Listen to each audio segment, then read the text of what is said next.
just all over the place. Okay. Good. So, recording. Okay, got it. So, most of you have attempted that Google form. Yeah, which was about what? Business idea. Yeah, some of you, what business idea did? Hey, 1 minute. Can you ask him to make it 20? It's off, I think. Okay, so what business idea did you all come up with yourself? Of paying guests. Okay, why you believe that's a business idea? Mm-hmm. But there's already so many paying guests.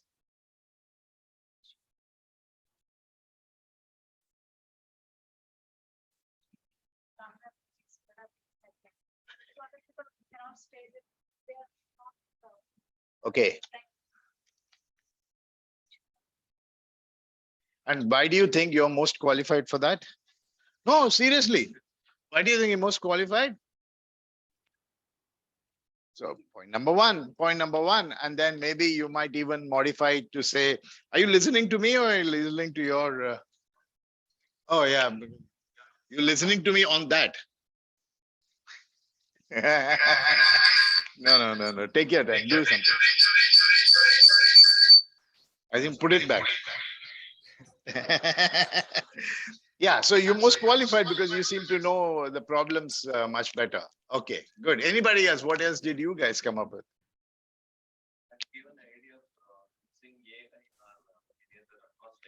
AI or any other advanced technology? Wow, wow. AI, somebody is saying AI and then somebody is saying PG. Okay, okay, wow, that's good. Adulterated? Adult daycare, daycare center. That's what you're saying. Okay. I sounded like almost adulterated. Good. Anybody else? What did you?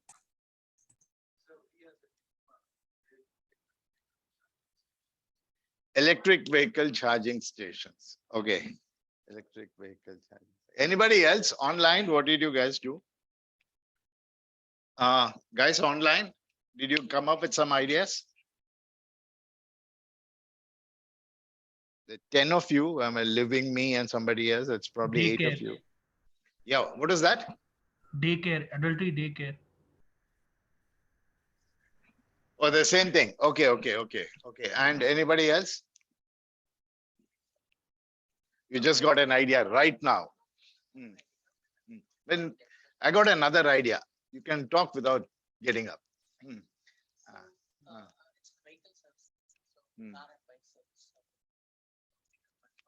Okay. But there are quite a few like that, right? But why you will come up with something unique? Oh, you already have. That's an existing idea thing that you're doing. Okay, good. Okay. I had a class yesterday, and I noticed that I'm actually running behind schedule on that particular class. So not you guys. So you're the lucky ones. You will not do a Google form. Okay, so you will not do it. Okay, hi. The only thing that I want to ask you is one question that I just want to know is in my last class, I asked you a question or explained to you what is the role of credit in an economy. Okay, I want to circulate this question around and then we can complete it. That's something that I taught in the previous class. If you know, I take economics, right? No, I don't. I take marketing. And I never mentioned about credit. See, some people come late, but they come in time to save the professor. Yeah. So what is the role of credit in an economy, and why is credit so important? You.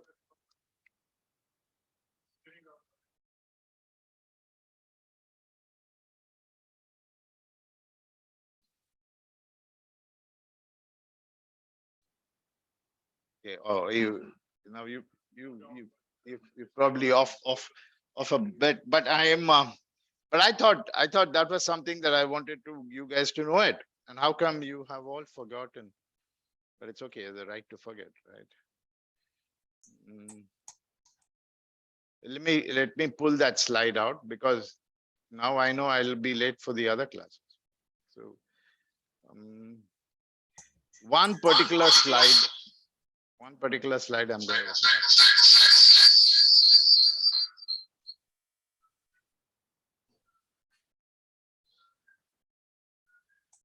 to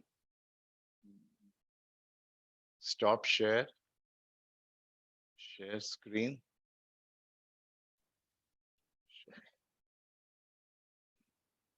You remember this slide? Remember this? Remember this? Recall these slides? This one?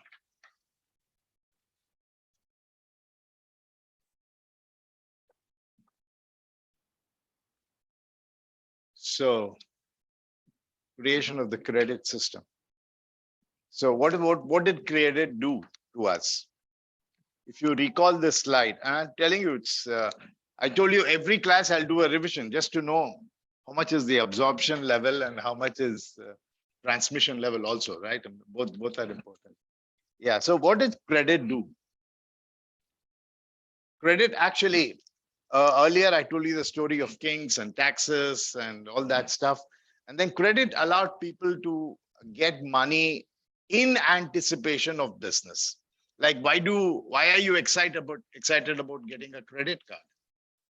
Because you don't have the money, and but you're confident that you will get your salary next month, and so you want to buy it right away. So you pick up the system. So you happy with the idea of credit because you get to pay later. The company which is manufacturing the goods also like it because otherwise you will not buy it next month. You'll buy it 1 month later. So because you get credit, even the company is getting into manufacturing. So credit actually drives the economy. If there is no credit, there would be no economy. Yeah, because everybody will say, okay, like I will like to buy my house once I have all the money. A house costs me, let's say, how much does a typical house cost? About 50 lakhs, let's say. Okay, so 50 lakhs. So I'm going to start saving money to get to 50 lakhs and then I'll buy the house. By the time I save the money, the 50 might actually become 60 or whatever. It's also fair enough that I will wait for that. But if I wait for 50 lakhs, imagine the builder. He is not be able to build things because he's waiting for you to do it. But if somebody is going to give you credit and say that, okay, take the money now or pay me in 20 years, then the building happens ahead and the economy moves. So that is what the credit system did. So that was one question that I wanted to ask you all so that I know what you have learned or what you have not learned. Okay, fair enough. I'll stop it at that and go back to my primary conversation, which is this.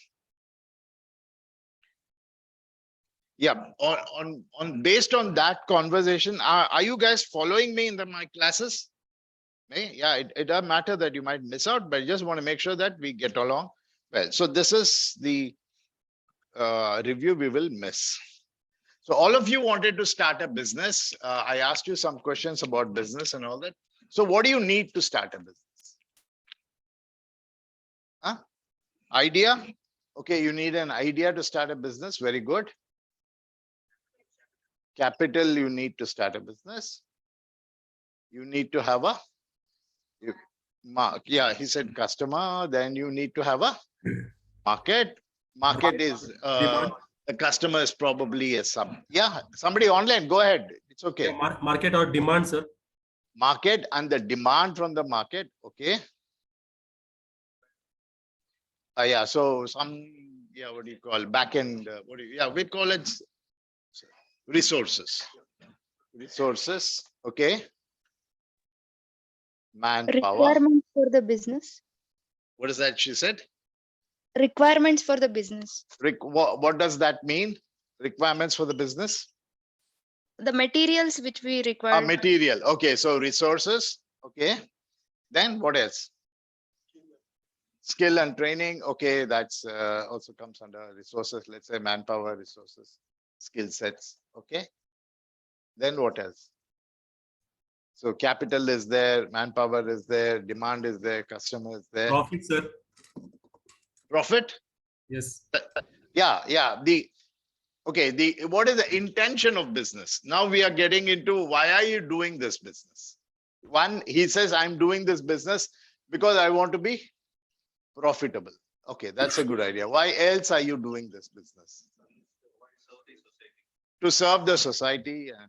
That's also profitability in the soft sense. You know, you like to be respected. Shri Srinivas is a good idea. Service to the society and okay. So yeah, what else? Create employment. Yeah, all falling under here. Okay, great. You're almost there. I mean, I see more ideas. Employment. Okay, wrong spelling, right? Career growth. Career growth of whose? You start a business for your career growth. Oh, you're talking about make sure that you employ people and all that. Okay, great. Okay. What else? What else do you think? Is there anything missing out here? Let me see if there's anything. Maybe nothing is missing out. Yeah, and then what are the unavoidable things that you will have in business? The unavoidable thing would be there will be a guy called competition, correct? There's a perfect, there's risk. Who said risk? Fluctuation in the market. There's competition in the market. Who said risk? Yeah, so what risks? Competitor, sir. Yeah, risk could be in form of failure or loss. Okay. Yeah, it can be natural. Change in customer behavior. I don't know. We'll ever follow this, but we'll see that. Too long a sentence to write. Okay. What else? One more? Maybe sometimes Any kind of pandemic, sir. Yeah, so that is unexpected risks, right? Or let's say act of God. This is not act of God, yeah. Regulatory. That was act of Chinese. Okay. Regulatory, then government moods or whatever. Okay, good. Any one or two? This can think of anything. Could be, yeah, money supply. Money can get choked up, right? Money, fund problems. Product not meeting is inability to think about the customer. Perfect. Good. Diminishing profit, sir. What is that? Diminishing profit margin. Profit. Yeah, profits can start eroding. Yeah, you started off with a lovely, healthy 30% margin, but now everybody comes in and so your margin is shrinking. You really don't know whether I should continue the thing. Good job, all of you. Well done. What is that? Itself may be dead. Example, by the time you come up with the product, you could, yeah. You're right. See, there is a saying that I don't know how many of you know about a guy called Stephen Covey. Stephen Covey, I think that's the name. He's got 7 habits of successful people or something. Yeah. So he says that if you have to chop a wood, you should sharpen your saw or sharpen your axe 90% of the time, and 10% you should evolve in chopping the wood. But that's actually a wrong statement. If you try going too fine into your business, as you rightly said, your business can be overgrown. So that is why you see people sometimes too early to a hurried start is also bad, but too late start is also not correct. Better is what is the sentence? Better is the enemy of good. I think is the enemy of good. The enemy of good. Meaning that if you try to keep on bettering your product, you will never achieve success, right? I mean, there's always a better way to do it. There's always a better way. You will never launch that product. So many a time, as you rightly said, launch the product, get the customer along and do it. So fair enough. Good. What we need to do to start the business is well done. All of you have answered it quite well. So what's a business plan? If you can see it, use this to give me a sentence of what is a business plan. A business plan is putting all this in one answer, right? A business plan is taking an idea which is taking an idea which is profitable to me and to the customer, because I see a demand in the market and I believe I will be able to service this requirement by employing people, and I know where to find my resources. You guys can help me out also. And I think I have the required skill sets. And and if I get the right amount of money, I can get rid of the competition, and I can, So this is a business plan anyway. You just came out with a business plan, which is exactly what it is. And then you take each one of them, beat them down and say, what are the constituents of that? And how do we break it up into finer parts of it? So we know what is a business plan. One section of the business plan is marketing. And that's probably where we will concentrate most of our conversation today. So a business plan is a well-written document. I didn't say well, it's a written document. And who do you write it for? Is important document for the external audience and as well as the internal audience. Who's the external audience? Shareholders are external or internal? Maybe you can debate it. External audience, you want to share your business plan with your customer? Maybe it's okay. There's no wrong answer. It's just how you twist it along. Okay. So who is the external and who is the internal? Yes, you're sure this is the section? Okay.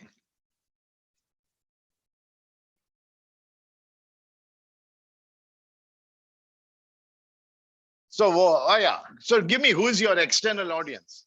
Somebody said customer, or who else? There could be an external investor, or at some point you may have to also share your idea with the government, or you don't know, the regulatory guy. And the suppliers as well. Yeah. Or the supplier as well. That's also good. I mean, the more people who follow your plan and swear allegiance that I'll not share it with anybody is a good business. Who are your internal audience? Who is your internal audience? Partner, okay. Team. Your employees must also go along with it. You know what we want to do eventually. Our motive is what? Our motive is make money and run away. Honestly, that's a business plan, and I'm sure you can name 10 companies who want to do it. That may be a bad business plan from a social standpoint, but lots of people have made good money and just got engaged last week in Maldives, right? You know who I'm talking about. So what was wrong with this business plan? Yeah, he had his own business plan. So, but then sometimes you share your business plan. A company would like to share its business plan, all of them, so that we go along in the journey. You must know, what am I doing? You know, what am I here for? And all that. And plans are reviewed. Somebody trying to answer? Okay. Plans are reviewed and periodically changed. Some plans may not work. Some plans may not work. In the company that we initially started off, we wanted to do something as an Indian company, under what we on the satellite industry, they say, under the Indian flag. So we wanted to have if you look at all airlines, they'll have the Indian flag pasted on it, because it talks about, yeah, done. Okay. Oh, somebody's nice to hear my voice. Sorted out? Okay. No problem. It happens. So plans get changed all the time. And one example that I told your classmates in section A was, how many of you know a company called Red Bus? Red Bus, what do? They do ticket booking, right? And but why call it Red Bus? Why not call bus booking or bookmytrip.com? Which one? Red Bus. It's a marketing strategy. All buses are red in color. Okay, that's a good idea. I never thought of that name with that link. Okay, but what happened in Red Bus was that they started off with a different plan. They actually had a different plan. They wanted to have these double-decker buses with the top chopped off, opened up, and take you on a tour in Bangalore. You get up into the bus. If you I'm sure you have in UK, in London, they take you, or maybe there's in Singapore, maybe they're in other places, or New York, good weather, you take it along. So they also wanted to do it very similarly in Bangalore, wherein you will you sit in the bus, go look at Vidhan Sauda and Kalaspalyam and all that stuff. Not a great idea, right? Okay, but so what happened? The problem is in the other class, he was telling me that such a service is now available in Mysore during Dasara. So they take it. But that's probably the 2-3 months where the weather is good. Otherwise, I mean, the weather is bad, it's raining, or it's, imagine doing Delhi in June and the peak of the weather, or in Chennai in any part of the year, right? Yeah, so this didn't really work. So when this plan didn't really work, the guys who had invested into this company said, oh my, it looks like this is not going anywhere. There's a lot of risk, there's a lot of loss is happening. So they said, let's review the plan. Let's get into new business. So the plan got reviewed and they changed their whole business plan. They changed their whole business plan to now a very successful business plan, right? They're probably the first guys to come up with ticket booking on an online platform. Maybe there were 1 or 2 before, but these guys made a lot of noise and established. So all business plans change. All business plan can constantly evolve. There's nothing wrong with it. That's why we have plan A, plan B, and all that stuff. Okay. So what is the difference between a business plan and a marketing plan? A business plan is a roadmap for the entire organization. Why do you write? You get this. I mean, if you have a habit of writing, right? But otherwise, you have all these PPTs for you to download. You have all of them to kind of, it's there all in the LMS. So if you're not aware of it, but if you have, like I have a habit of writing anyway, even during a call, I keep writing. So if it's a habit, I'm just telling you. But have you all visited the LMS? Have you know how to use it? To an extent, right? To an extent. And then you know where the PPTs are. Have you seen my PPT? Or something else? Okay, so you know, then normally what happens, most professors like to update the entire list of PPTs for the term, but I don't do it because I might make some changes just before the beginning of the class. So like this evening, I'll upload the PPT for this term. Okay, so don't bother. If you want to write, continue. So a business plan is something that happens for the whole company per se. Marketing plan is that focus primarily on marketing the product and doing what it is. So we are not going to focus on business plan. We're going to focus on marketing plan because that's where we are here. Get used to this very, very well. A marketing plan must have a purpose. Why am I here for? What am I doing at the end of the day? What is the objective behind my whole marketing it? Am I here to make money? Am I here? There are lots of, actually, there are a lot of these startups which say we start up, we'll have 1 million customers and then we'll get bought over by Cisco or we'll get bought over by somebody. That itself is their business plan. You know, they believe that if I can get 1 million downloads, somebody will be interested in my product and they buy it. And it happens all the time. So why am I here for? What is the purpose behind it? Where is the market? And many a time, do I have the capabilities to deliver it? There could be a huge market.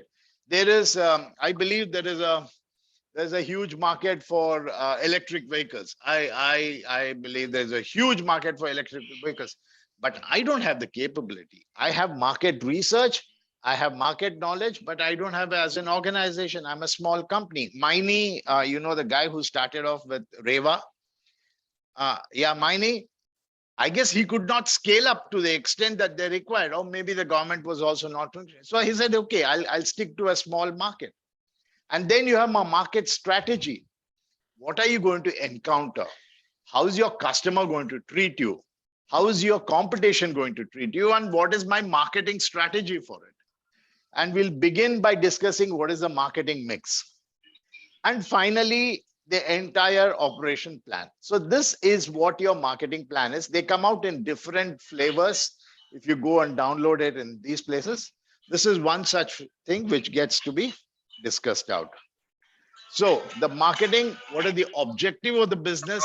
Hello Yeah. తెలియదురా వాడు washroom లో ఉన్నాడు చెప్తా సరే కానీ Should we listen to him or it looks like an interesting conversation? చెప్పు నాకు అదే శరత్ వచ్చాను అంటే బుక్స్ పోయింది సార్ బుక్స్ వచ్చాడు ఎవరు బుక్స్ సరే చెప్తా Excuse me, can you please mute? Who is that? You are broadcasting yourself. Please mute yourself. You're marketing your requirements. Okay, so you see, it gets to be funny, but Tarun Sai, I guess it was you who was doing it. You must do yourselves a favor and everybody else a favor that you're sitting in the class. You just unmuted again. Okay, I think I can do it. Okay. What happens in such an interruption is I lose my track and I don't know how the flow begins. So anyway, so this is what it is. These are the elements of a business plan. And what we will do is to, these are slides that you will read and not, I'm not here to read these slides.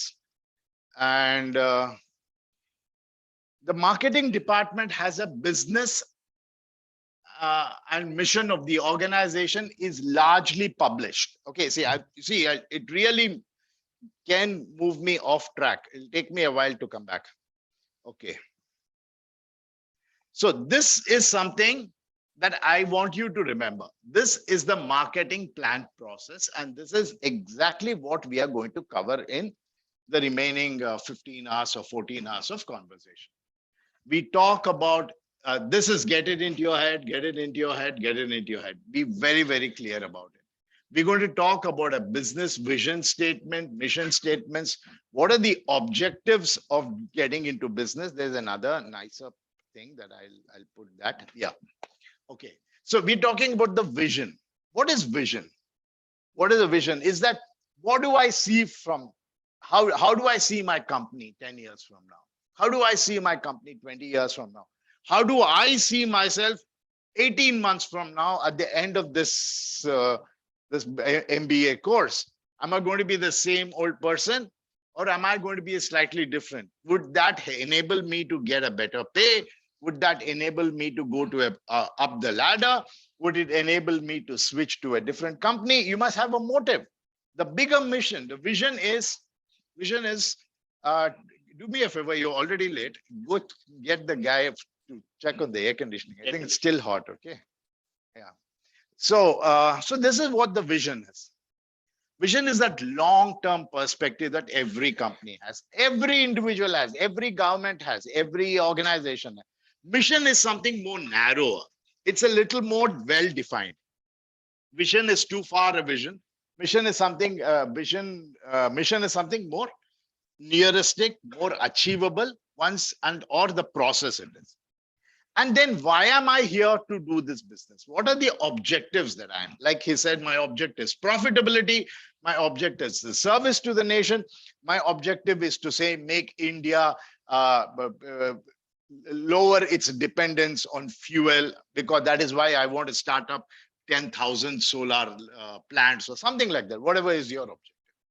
Then we will do what is known as a SWOT analysis. Most of us possibly know what is a SWOT. Any idea what's a SWOT? Strength, weakness, opportunities, and thing. So since you know it, we'll just glance and then we'll talk about variations of SWOT. Then we'll talk about the marketing mix. We'll obviously talk about target market in terms of STP, standing for segmentation, targeting, and positioning. Then we'll also see how do I manage competition, how do I fight with competition, and how do I... He's doing it, huh? Okay, good. Thanks. Yeah, so this is what we are going to do in the next 15, 14 hours, whatever is left of our class. So what is a mission and a vision statement? There's a better slide that I'll use. A vision statement is how would the world look after I have finished changing it? A mission statement is what is wrong with the world and how do I go ahead and change it? One of the things that if you constantly follow some of the Indian business leaders, like Ratan Tata or lots of them, like the Birlas and all that, one of the fundamental complaint that they have is that while we are expanding globally, like Tata has businesses in so many parts of the world, Infosys has businesses in lots of the world, but unfortunately, those businesses are still run by the heads or the citizens of that company. Meaning to say that one of the biggest challenges that Indian companies face today is we don't have managers who can think beyond. Now, I got many offers to go to other places, but I love my Bangalore weather. I'm not going anywhere. Right? I love my Vidyarthi Bhavan Dosa. I'll take a 10% cut in salary, but I'm not moving. So it doesn't happen like that. How does an economy move? How does a country prosper if they still cannot get leaders from their own community, leaders from their own thing? That is one big problem what they have. And so the focus of getting you guys to understand management and its importance is that hopefully you will start leading an Indian company to be a multinational company and truly multinational. If you look at Infosys, you might say that, sir, you're wrong, but there's Sundar Pichai, there is, who's the other guys? There are a lot of them, but no, but those are the ones who grew up there. Those are the ones who started off in the lower rungs in that part of the country. It was not somebody who's pulled up from here and posted to head that operation. But if you look at Chinese, if you look at so many other companies, they just pull up a guy from their own country and tell them, go lead India. See, that is the difference which is happening. And so that is a vision that they may have. And what is a mission? We want to train our guys to become world leaders, to run businesses outside zone of comfort. Some idea, something that I wanted to share with. So every company must have a vision and a mission statement. And those vision and mission statements can be very, very, very challenging also. I have three very unique examples of people. You know all of them. You know Elon Musk. You know what Jeff Bezos does. And Richard Branson is another example. Richard Branson, I don't know how many of you know him. He is heading a company called Virgin Group. Vijay Mallya always wanted to be like him. That's why he also got into airline and all that. But this guy is a very maverick kind of a character. So Elon Musk says that the earth is dying. Earth is really dying. Earth is probably 20 years from now, earth would be unlivable. There's so much of thing that is going on. What is that? Greenhouse effect, the rising temperatures, and it will eventually die. And so it is required that man needs a second habitat. We should find an alternate dwelling for man. So that is his vision statement. His vision statement is, I want to create an alternate dwelling for mankind. because mankind would be unlivable. So let me make Mars. Let me make Mars as the alternative life or habitat for us. And he's heading in that direction, and he's brilliantly heading in that direction. And I can tell you, one of your children would definitely make a trip there. That's a reality. That's an unimaginable reality. Just like Columbus said, that I have a vision that we can find an alternate route to India, which is go westward, because everybody was going eastward from Europe, right? So he said, I'll go westward because the earth is square. Round. Yeah. So I can still go westward and come back to India. So that is what is. So you have a vision which is so far away. So he says, I'll do that. And how is he accompanying this vision? By making more rockets, by making rockets reusable, by making space journey less expensive, by making space journey more safe, and all of this that he's doing. He is doing. Is somebody there? No, don't bother. So this is what is the vision and mission statement of Elon Musk. Now, Jeff Bezos says, I agree with you, my friend, that Earth is indeed dying. Yes, Earth is dying, but it's my Earth. I'm not living this place. What I am going to do is all those industries which are causing this pollution, I'm going to move those industries from Earth to another place. I'll probably make Moon as a manufacturing facility for all those polluting things. Ideas look crazy.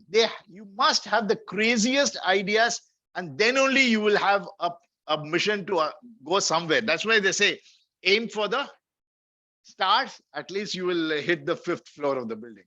Okay, right. So that is how it is. So this guy says, each of them have a great vision statement, and they're heading towards making that possible. Richard Branson also believes, yeah, all that is fine, but I belong to a different industry. I am into tourism. I believe there are going to be less people traveling to Thailand and Maldives and other places. Maybe I can make space tourism the next big industry. And today it's possible. If you have $500,000 to spare, he'll take you there and make you hang around there for 1 or 2 days and then enjoy zero gravity and come back. So all of them have a different, diverse thinking of just one sector. So you can imagine how people are thinking in each of the sectors that they have. Just like what Ola did. They said, we believe that there's a huge market for electric vehicles. And he is in great hurry. He's in great hurry. If you start reading his report, he said, from start to finish in 1 year, I'll have the product ready. Of course, he's having a lot of problems with this product, but he has a vision to be a leader in that. So with this kind of a thinking, what I am going to do is get you all occupied. This is another vision statement. Look at the vision statement of Microsoft. A personal computer in every home running Microsoft software. That's a vision. How do you achieve it? You help people and businesses throughout the world to realize their full potential. And again, vision and mission statements can change. They keep changing all the time once you achieve it. This is Airtel. This is what Airtel was 2-3 years back. This is what Airtel is today. But even before this, Airtel started off saying, we want to be the best GSM mobile service provider in Delhi. That was a vision statement. That's it. Very simple. We want to be the best mobile service provider in Delhi. Objective achieved. Yeah, move to the next mission. We want to be the best telecom in India. Done, achieved. Now they say, we want to provide world-class telecom services and delight the customer. That's what they say. They believe that, this is still not talking about what we want to do. So now they have a new vision statement. Our vision is to enrich the life of our customers. Our obsession is to win customers for life through exceptional service. They're not even talking about mobile services. They're not even talking about telecom. They're not even talking about the services they do, because they say that have just one passion. Right or wrong is a different thing. Is that we want to make sure that our customers enjoy some great life. And sometime I'll talk to you about how they will be trying to achieve it if we have some time. So with this idea in mind, I'm going to give you all as a group a 10-minute exercise. So I hope you guys get what is it. This is for you to read. And what are objectives? Objective is how do I go towards that goal? How do I objective is what is the objective of Ola would be, Ola electric car would be that I will manufacture every component in India. I will make indigenization of all the components. These are the things that I will do. I will improve what is ROI, return on investment. I will make sure that the money that somebody investment will give it, I'll increase companies' profits. I'll attract new customers. I'll increase sales. That is the objectives of a typical marketing organization. But what you will do now is look at, where are they? Look at these 5 companies or 6 or 7 or whatever they are. Or you don't like them, take your own. Form a group and give me a nice vision and mission statement that you can create for any one of them. What do you think would be the vision statement for Nike? Of course, you Google it, you will find it, but don't have to Google it. Try to create your own thing. Come up with it. It's about 10:10. We'll do it by about 10:20. So form a group, and you don't like any one of these, pick up whichever you want and do it. And those of you online, let's see how many of you are online. There are 23, 23 or 30, 23. So I want at least 15 of you to do it. You'll join up? Yeah, join up. Okay. Yeah, make the group no more than 4. Otherwise, it'll be, I think it'll become, you will not be able to contribute as such. Yeah, okay, go there, make it 5 of you. Yeah, it's okay.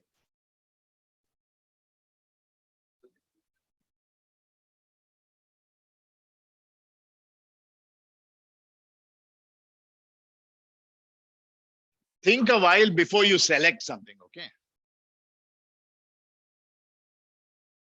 So let's see who is here. Aparna, Anish, Jasbir. Are you guys following me? Yes, sir. Okay, Yes, sir. okay, Santosh, Shiva Prasad, all of you will have to do one right now. You will have to, I'll pause recording for a moment. Okay. And for every individual, okay, to offer at competitive rates.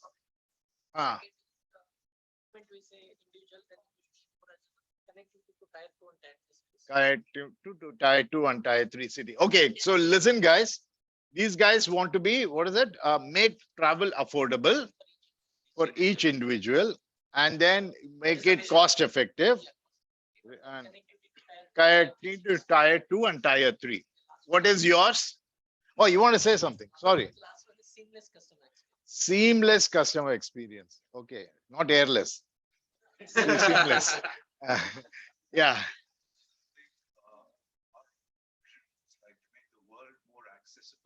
To work the more, they are looking beyond India. They're looking at the world a little bit more. By making flying available for all, by providing punctual service. But none of you want to say make Akash the world's most preferred airline. No, you don't.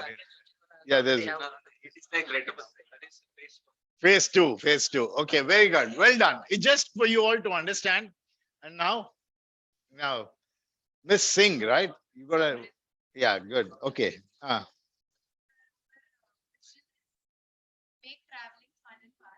Make traveling fun and fast. Yeah, on Bangalore Metro. perfect. Somewhat near everyone can afford. Can afford it. Traffic less, so that's Perfect. Well done. Well done. Good, good, you good. want to hear the mission. Yeah, yeah, please.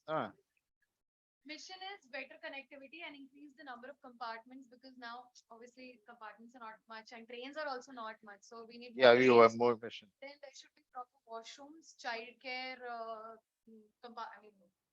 compartment or something, and for women, special compartments for that. And also for specially able people, like some feasibility, like now it's there, but it's not. All that is written here. Yes. Okay. Okay. No, okay. I'm going to give you this team one job. All that you have written here. Okay, it's a job for you, and you're going to give it to me in the next 1 or 2 days. All of this, you're going to put it in just maximum 2 sentences. You said number of compartments. You said toilets are not there. You said women should be able to travel in ease. And you're telling me in 6, 7 sentences. Now I want to teach you the art of saying it in 2 sentences. And it's very much possible. Okay, right. Yeah. So now, yeah. So now give it to me. Give it to me in 2 sentences and post it on the group WhatsApp. Okay, so that everybody knows that you did a great job. Okay, so you say, Professor, you asked us to shrink the mission statement to convey everything that I spoke in 2 sentences. Here it is.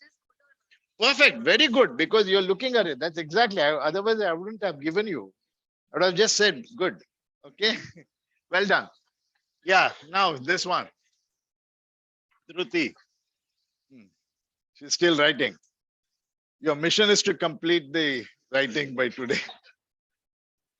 Okay. BMTC? Electric. You changed it. Huh? Okay. They went from Tata to BMTC. You see their fall. BBMP or BMTC? Okay. Eco-friendly buses. Very good. Tell me. Diesel. Okay.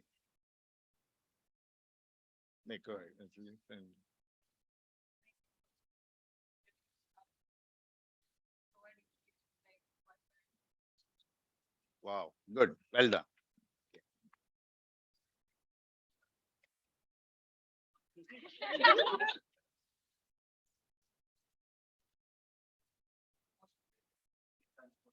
Okay. Oh, now they are.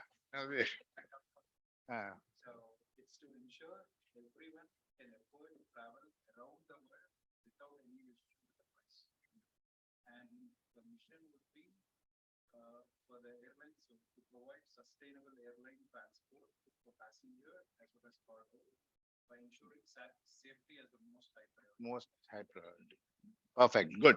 Just one word of caution, and we'll come to that a little bit later, because two of you used a most dangerous word in your vision statement, which is that word called price. What is price? What is price? Do you know how much I earn? For me, buying an iPhone is like loose change. Or do you know how much I earn? I can't even buy an iPhone. So you have two big comparisons of what is. So what is price? Who decides the price? And by saying don't make the same mistake what Nano did. That's what I'm trying to say, is that you are now saying that Indigo says that they are a low-cost airline. They are a low-cost airline. They are not saying that they're a low-price airline. They're saying our prices are cheap. They're not saying that. They're saying that we're a low-cost airline. When you say there's a low-cost airline, you know, we are a low-cost airline. We will reach you, which will ensure that you reach in time. Correct? That's what the Indigo is famous for. They're supposed to be, at least, right? That we reach you in time and all that.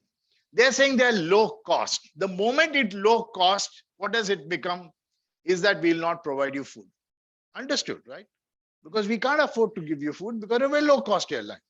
And because I'm a low cost airline, don't expect us to give our agents commissions, because we cannot give commission to our travel agents because we are a low cost airline. And because we are a low cost airline, don't expect us to provide you, let's say, some other comforts, your baggages. We will charge you more for the baggage because we want to be a low cost airline. We expect you to pay. But they're using the word low cost, but not saying that we are price sensitive. We'll talk about it later. Just because 2 or 3 of you mentioned the price is a very, very funny thing. What is price? You think the price of a cup of coffee costs 24 rupees? That was exactly the example that I gave yesterday to these guys, but that was on a different subject. I don't know why I was giving that. There is a place near my house called Mayas. I don't know how many of you know it. That's a 4th block place called Mayas. Okay. That guy coffee costs something around 24, 28 rupees is a cup of coffee, and people love to go there. The coffee shop opens up at 6 o'clock. We have all these oldies walking. I mean, I'm already old, but that's beside the point. So walking, and then they stand there and have a coffee for 24 rupees or 25 rupees. So one guy right opposite to him opened up an outlet called Hatti Coffee or something and said, I'll give you a 10 rupees or 15 rupees, whatever it is. So one fine day, everybody ran from there to this guy, and everybody saying, my ass, bye-bye, over. 6 months later, all these guys went back there. So price is a very, very, what do you call, transitional thing. It can only be there. Look at what Jio did. Jio said 6 months free. Jio said our pricing is going to be very, very sweet. But why did they do that? They did that because they had just had to do this. They had to kill the competition. Now, having killed the competition, now they are going and crying in front of Telecom Regulatory Authority, saying, are these prices? Sorry, I cannot deliver to my customers. What do you want me to do now? So price is a very sensitive topic. And so you wouldn't really want to mention it. Okay. And remember, again, I'm saying this. I am saying this with authority because I've been saying this for the last 7 years or 8 years. I've been teaching, and you're here to only listen to this. So not to be misunderstood or mistaken that my job is to correct you as you start looking at it. Well done. Yeah, that's there. Affordable. Now, affordable means that's a more nicer way. Depends on what you can afford, right? Now, affordable prices. That means that if you are a big businessman, you can afford my premium services, premium class services. If you're a poor guy, you can still afford my economy class. So you are not really boxing yourself or putting yourself in a box where you cannot get out of it. I want to be the cheapest dosa provider in town. Will you come to my shop? How can I be the cheapest dosa provider in town if I don't compromise on the food quality? If I don't clean my vessels? That's the only way I can be the cheapest, right? That's the only way. So you get, we will not get into that viewpoint wherein we say that because where we control ourselves. I want to be Bangalore's biggest metro service. But that's again a narrow vision. Why don't I want to be eventually the biggest? Like I told you the Airtel story. Airtel had a vision saying you're going to be Delhi's best. Uske baad kya? So that is the point. You guys will learn it as you keep going along, and we'll take this forward. Am I recording? Yes. Okay. So understood. Well done. We're going to do SWOT analysis. Now, what is SWOT? Most of you know it. Those of you who don't know it, lift your hand. And lift it with confidence. You are here to learn. Okay. Don't know it. So SWOT generally is something that we look at one very, very, very basic method of analyzing any situation. Analyzing yourself, or analyzing a company. Look at any company around. Look at yourself. Look at yourself to begin with. You do have some strengths, right? You do have some strength. My strength is I'm cheerful all the time. I'm a quick learner. My weakness is I don't get up early in the morning. Some people come at 9:45, 9:50. Where are their weaknesses? Can they identify themselves? Okay, okay. And then what are the opportunities that I have? I'm sitting in the Silicon Valley of India, but that's the opportunity that I have. I'm at the most best location that I can be. Threats are, who knows, Hyderabad is doing better. Maybe the job that I'm looking at. I'm just throwing some wild way to start the conversation going on. So for a long time, everybody started talking about it as SWOT. Just last year or a year before that, I was reading the annual report of Airtel. Now, the annual report of Airtel did not use the word SWOT because they believe that they don't have any weakness. They only have challenges. You now don't say this physically handicapped is the wrong word. You say physically challenged, right? Yeah, physically disabled or physically challenged. So they said, we will not do a SWOT analysis. We will do a SCOT analysis. So I only have certain challenges. My challenges are that I'm not a quick learner. My challenges are that I'm very limited language, or my whatever is there. A lot of whatever is the challenge. So SWOT talks about strength. What could be the strength of any company? Its employees could be their strength. Yeah. But employees can run away also.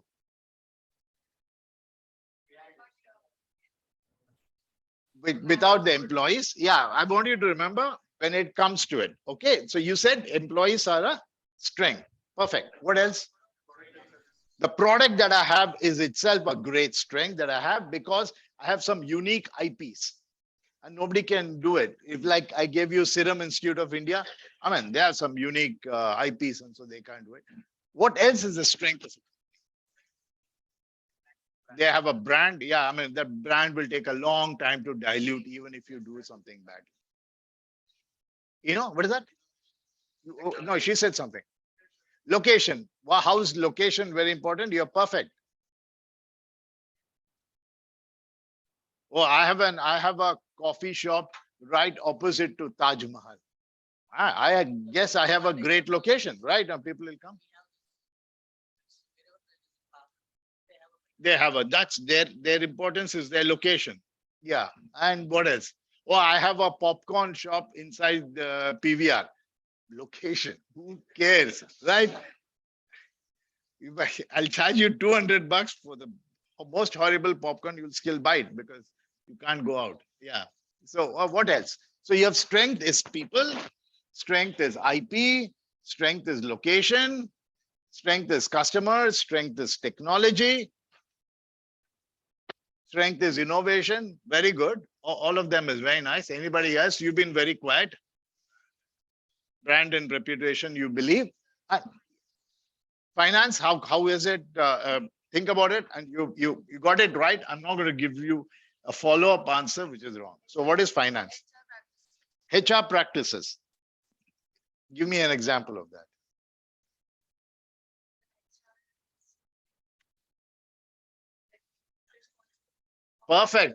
Perfect. Example. I know. Who said that? Tata, right? Yeah, that is the same example. Now you said, who said finance? Let's complete that up. Yeah, so give me, why is finance your strength? Why wasn't Infosys worried? Why was most of the companies not worried during the pandemic? Is because they knew that they can withstand the shock. They can pay their employees for those 18 months of unemployment, depending on what business that they were doing it. There's a company called VRL who are into transport, logistics. They're financially very strong because I know them. They're a good, nice company and they do good businesses. I actually had the privilege of working, being their supplier in some sense. Oh, they pay their bills in time and all that. And thankfully, they had a good reserve that because transport came to a complete halt during the pandemic, but they were able to sustain. You're perfectly right, Dhruti, that you gave the perfect example. Good. But there was something else. You're talking about Tata. She was talking about Tata. Now, let me ask you a question. Tata, I'm giving you an offer to join Tata, but unfortunately, your salary is less by 5%. I want you to join Sahara, and I'm going to give you a 30% hike. Where will you join? Why?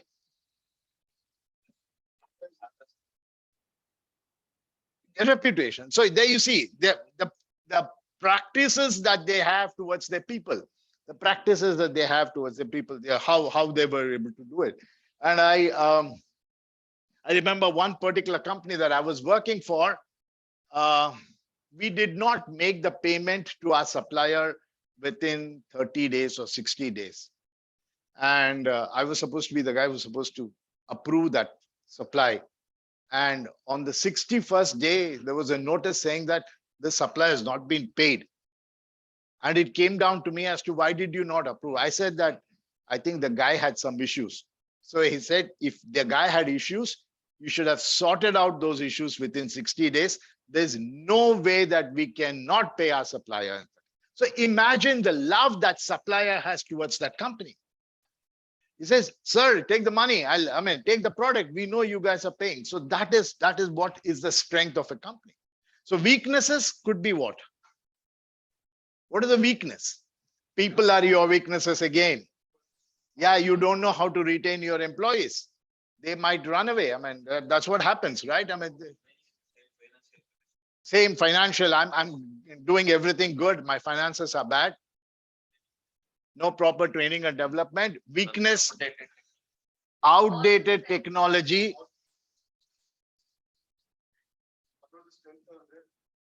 Opposite can also be the weaknesses. Correct. Each one of them could be, I'm in the wrong market. Unfortunately, I'm not able to expand the market. I'm in the wrong location. Yeah, you are like again, that location could also be a disadvantage. You could be at the wrong place and not be doing it. So, and then what are opportunities? What are opportunities? Opportunity. Explain a few opportunities. Yeah, first to market is an opportunity. You don't discuss in my class, but in term 3, you start talking about first mover advantage. What is the first mover advantage? The first mover advantage is that the whole market is yours. The first mover advantage is if this guy comes first, he can sit wherever he wants. The last mover advantage, you have no choice to sit. But point number 1. Point number 2, last mover doesn't have to listen to the professor for the next 20 minutes, right? So the first, no, jokes apart, because you will learn about it more in the first mover. I don't want to get too much of deviation. The first mover doesn't know how you have to educate your customer. The second mover has a completely educated customer. See, that is what it is. The first mover had to teach you how to eat Kellogg's. The first mover had to teach you how to eat oats. Saffola is the second mover. He comes and takes the market because you've already been taught by, what is that company? Quaker Oats, how to eat it. And then Saffola says, I'll put some masala, Indian spices to it. And I become a, okay, good. So, but most importantly, SW are internal. It's something that you can control. You cannot blame others. Strengths and weaknesses are your own. You do a bad job, it's strength. The 30% salary is not inspiring people to join. So I remember explaining this couple of terms back, took the same example that I told that I will take this Sahara 30%. Because I have another 2-3 years of life. Doesn't matter. Let me make some good money and run away. So similarly, but that's not you, right? So each of us have our own reasoning behind why we would do it. So Sahara must realize that their strengths and weaknesses are not there. So we will spend some time talking about it. What is the time? 11 o'clock. We must break, right? Yeah, no, I said break at 11. So these are your strengths and weakness. I'm not going to go in too much of detail, but I believe that you understand what these are, correct? So opportunities, there's a huge market now. There's a huge market for no reason, there's a huge market for sanitizers, a market which did not exist. There's a huge opportunity. What was a threat could also become an opportunity. What is an opportunity can also become a threat. There could be other issues. So I'm not going to spend too much on SWOT because you spend 5 minutes on the Google, you'll be able to get some idea. But I believe I've given you some thoughts on it. But remember all the time, external and internal. The strengths and weaknesses are your external thing. Opportunities and threats are, strengths and weaknesses are internal. External are opportunities and threats. The world is a market for you. The world could also bring you down. That's it. But there are 1 or 2 examples. I've updated these slides. They're pretty old, but you'll be able to understand.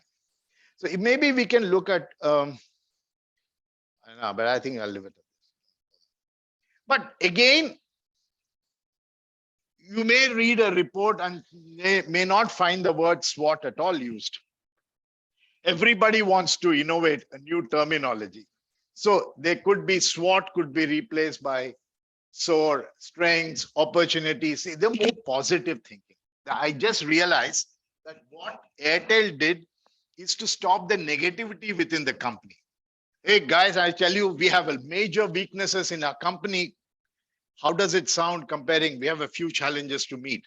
So I guess now I think we are all, now even we are told never to say your child failed. Oh, your child did. Not so good is maybe a better answer. So like that, you could look at SWOT, you could look at noise. These are just other terminology. Maybe you can create your own and make it.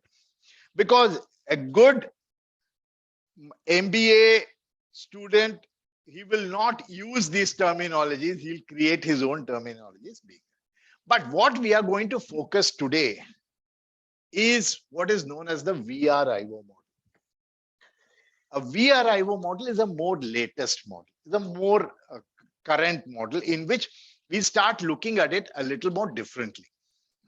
Because again, remember, the 4 P's are all about the company.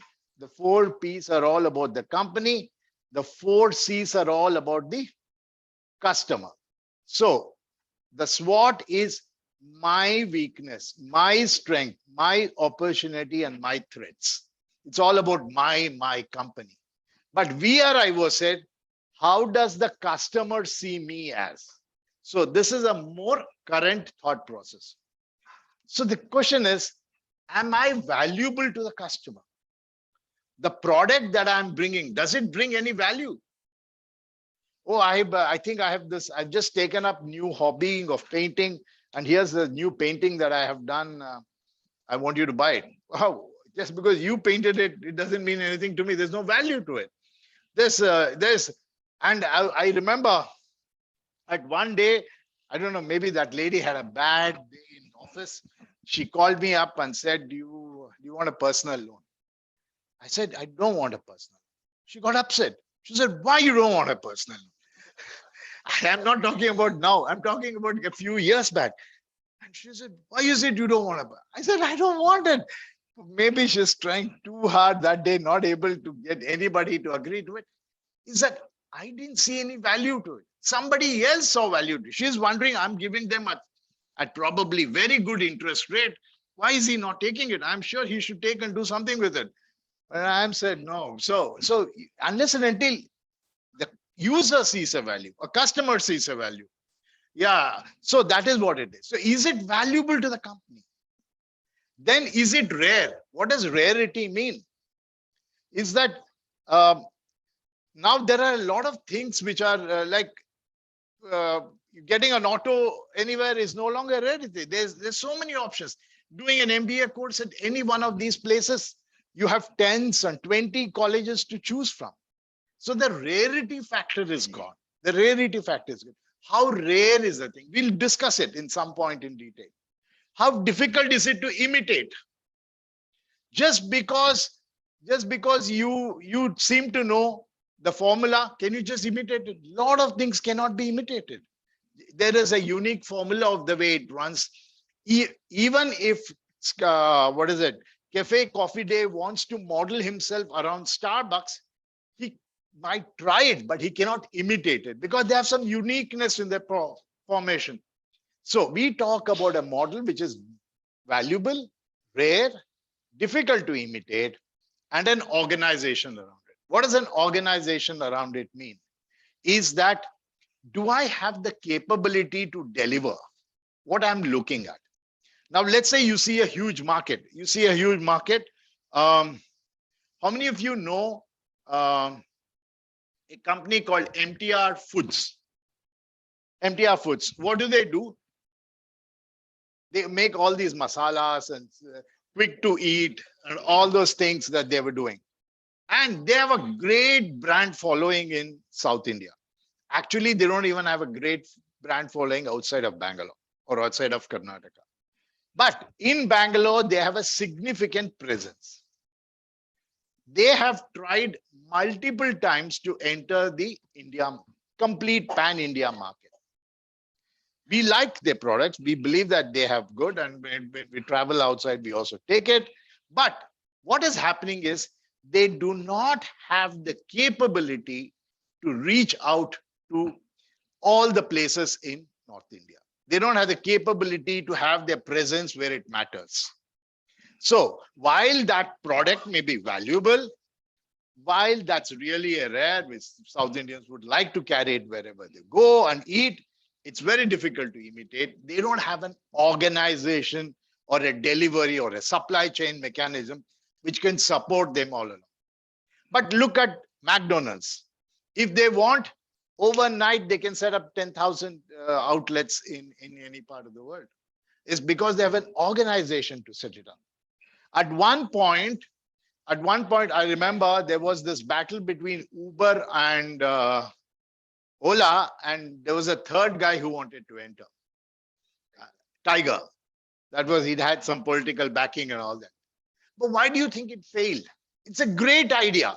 He is valuable because he'll say, hey, I'm going to give you 30% more than what Uber is going to give you. The drivers are going to think you're valuable.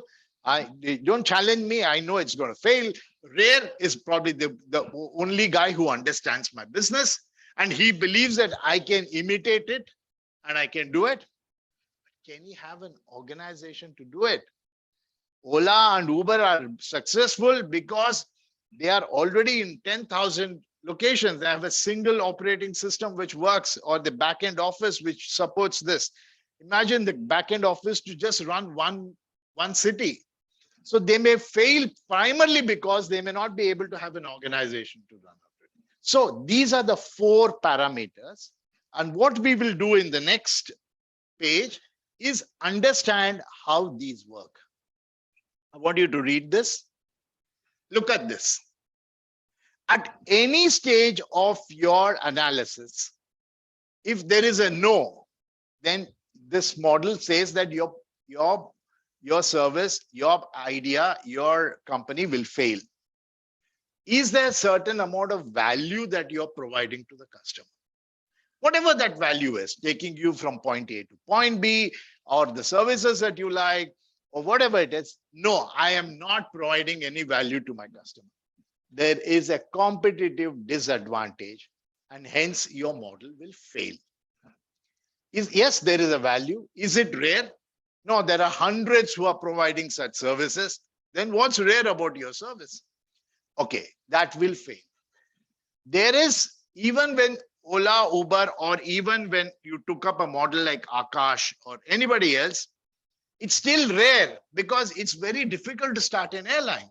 It's very difficult to start a metro service. It's very difficult. So it has got a certain amount of rare component to it. Yes, it is rare.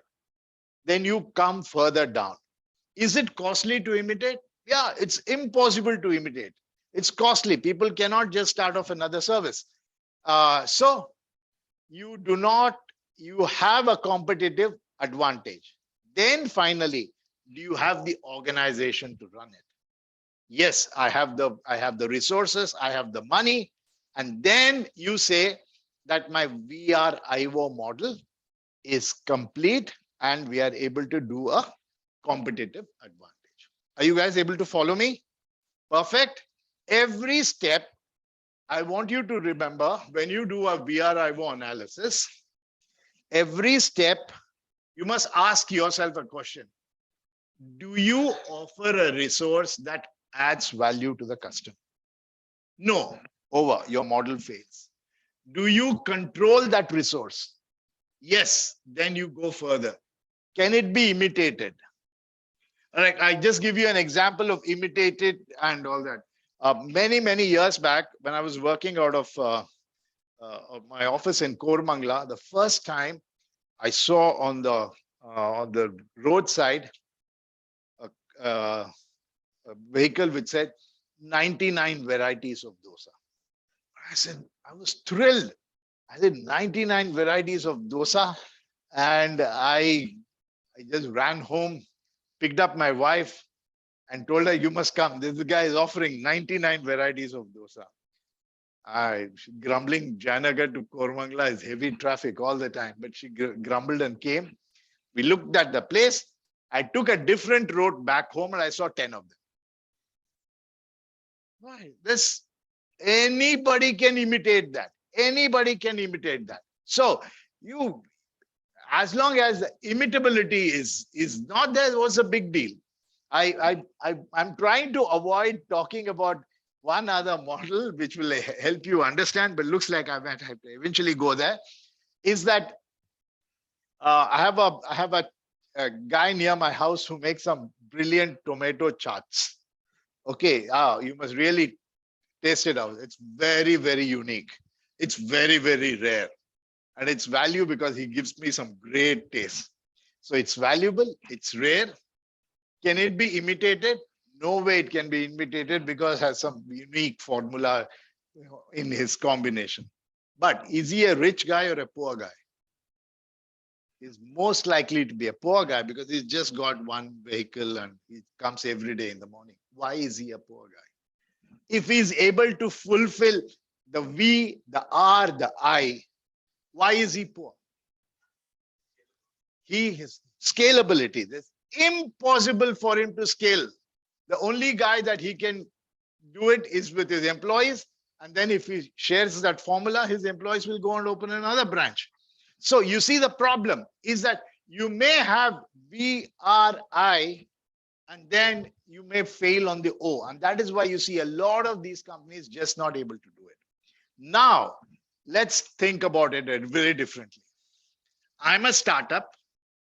I have some great idea because I've come up with some brilliant thing. I believe that by giving this solution to a certain sector of the customer, their life will be easy.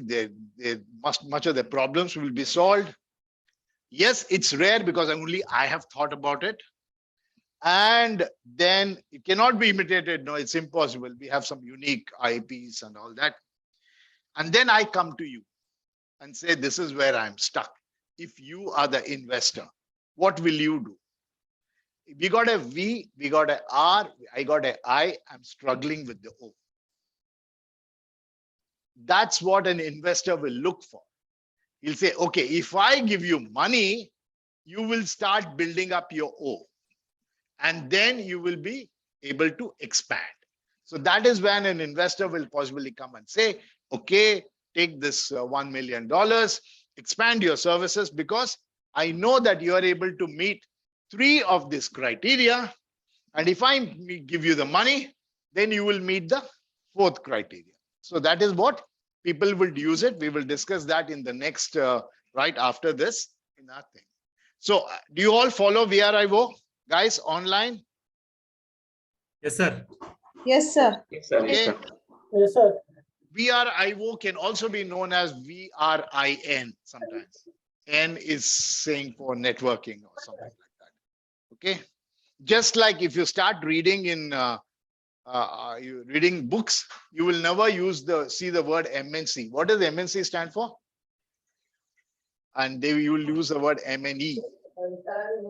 E standing for entity or enterprise. So Americans have a different way of saying it. Indians have a different way of saying it. I'll give you one last example of this one. Look at TikTok. How valuable they are. Their value, because they have 1 billion users. That itself is the value that they bring into the whole product. 1 billion users. And there are a million ways in which they can make money. They are without doubt a valuable product. Rare? Yeah, there is YouTube, there is Instagram, there is XYZ. But they have that unique secret sauce that they really can do it. Because YouTube, you need to, it's a huge platform. In TikTok, you only need a phone. That's all. And you can make your own videos and all that stuff. So there is a rarity. So it's a value product. It's a rare product. Imitability, it's very difficult to imitate that. People tried it, right? After TikTok was thrown out, everybody tried to come up. But has anybody come up to that level? No. It's because these guys have a unique video sharing formula or some kind of a coding that they do it. And hence, it's not very difficult. And who owns TikTok? TikTok is owned by a company called ByteDance, which has a revenue of 7 billion. We thought the moment India will throw out TikTok, TikTok will just shut down their office and go. For them, India was just a small blink on the annual report. So you see, a TikTok will survive because they have all components built into it. Okay, one example of what we can do. TikTok is a product with solid competitive advantage. That's it. Okay, we'll take a break. And then when we come back, this is for you. There's more of this you can read. Okay, I promised that we'll come back, right? Or do I hang up for 5 more minutes? Okay, we'll come back and do it. We'll, what's the time? 11 o'clock, 11:10. We'll be recording. So let me go one slide back because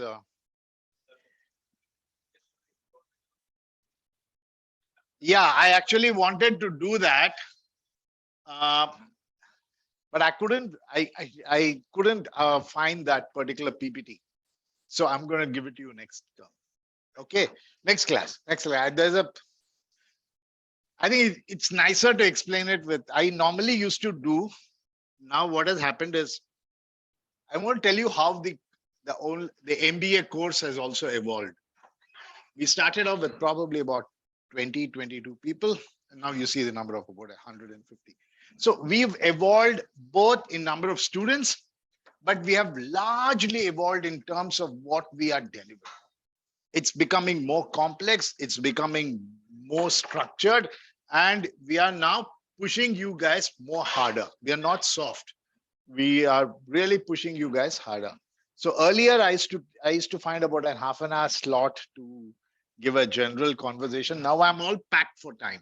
As a matter of fact, the other batch, this is section B. I don't know how it will go, but for the other batch, in the next class, I have to start, if it's in the afternoon, I have to start at 1 o'clock or 1:10.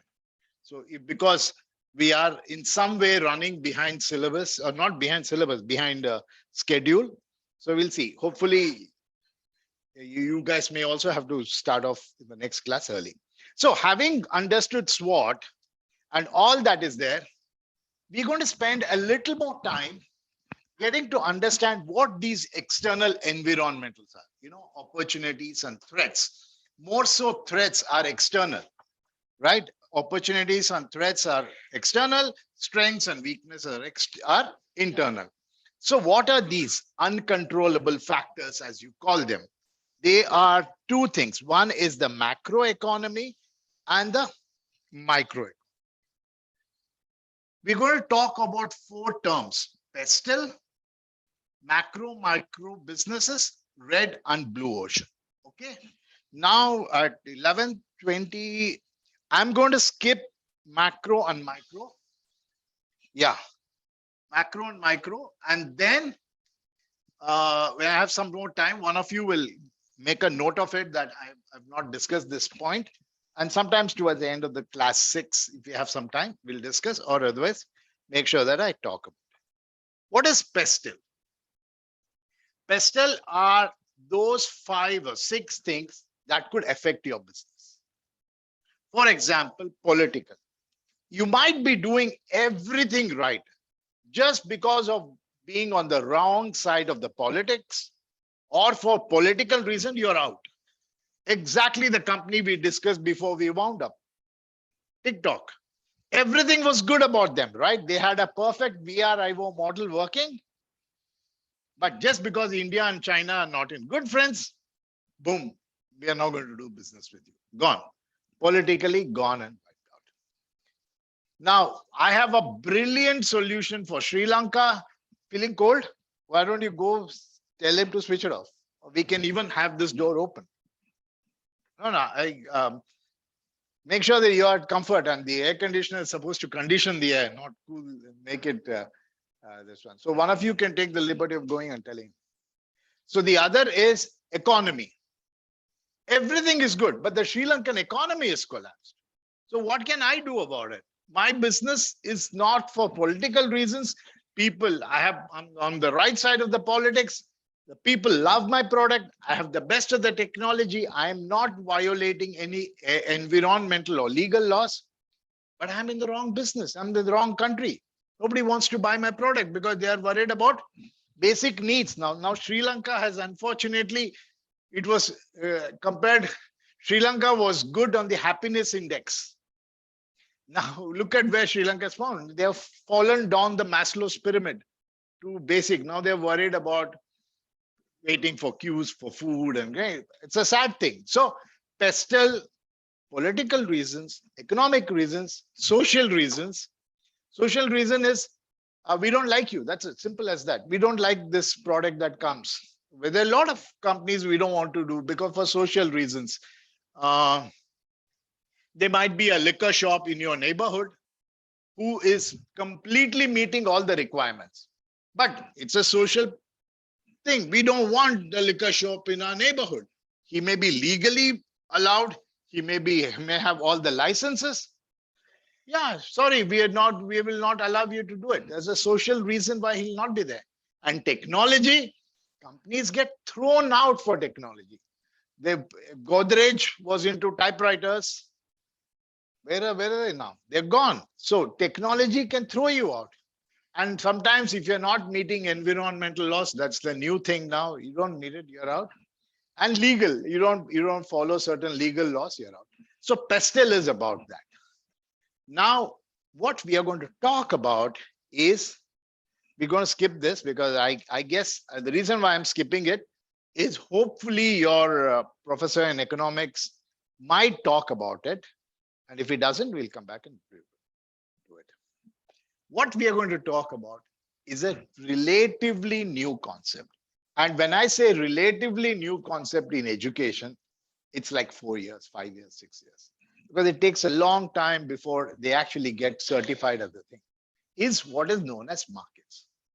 What are markets? Define a market. What is a market? Where a place where we can buy and sell, or a particular sector. There's a huge market in India for mobile products. What does that mean? There's a large number of mobile users. Oh, I think there's a market for good food on a Sunday evening on a Sunday morning at Dayanand Sagar campus, because there's no food for these guys. So there's a market opportunity. Everything has a market opportunity. There's a market for, we can go on and on. So market, you know what markets are, right? They could be good market, bad market. One way to look at these markets is to divide them as oceans. Oceans are what? Oceans are large pieces of land, of water, where you could have sharks going, or you could have some gentle dolphins going, right? Both are there. The oceans are full of sharks. Also, there are oceans where there are dolphins or nice. You can have what is it called?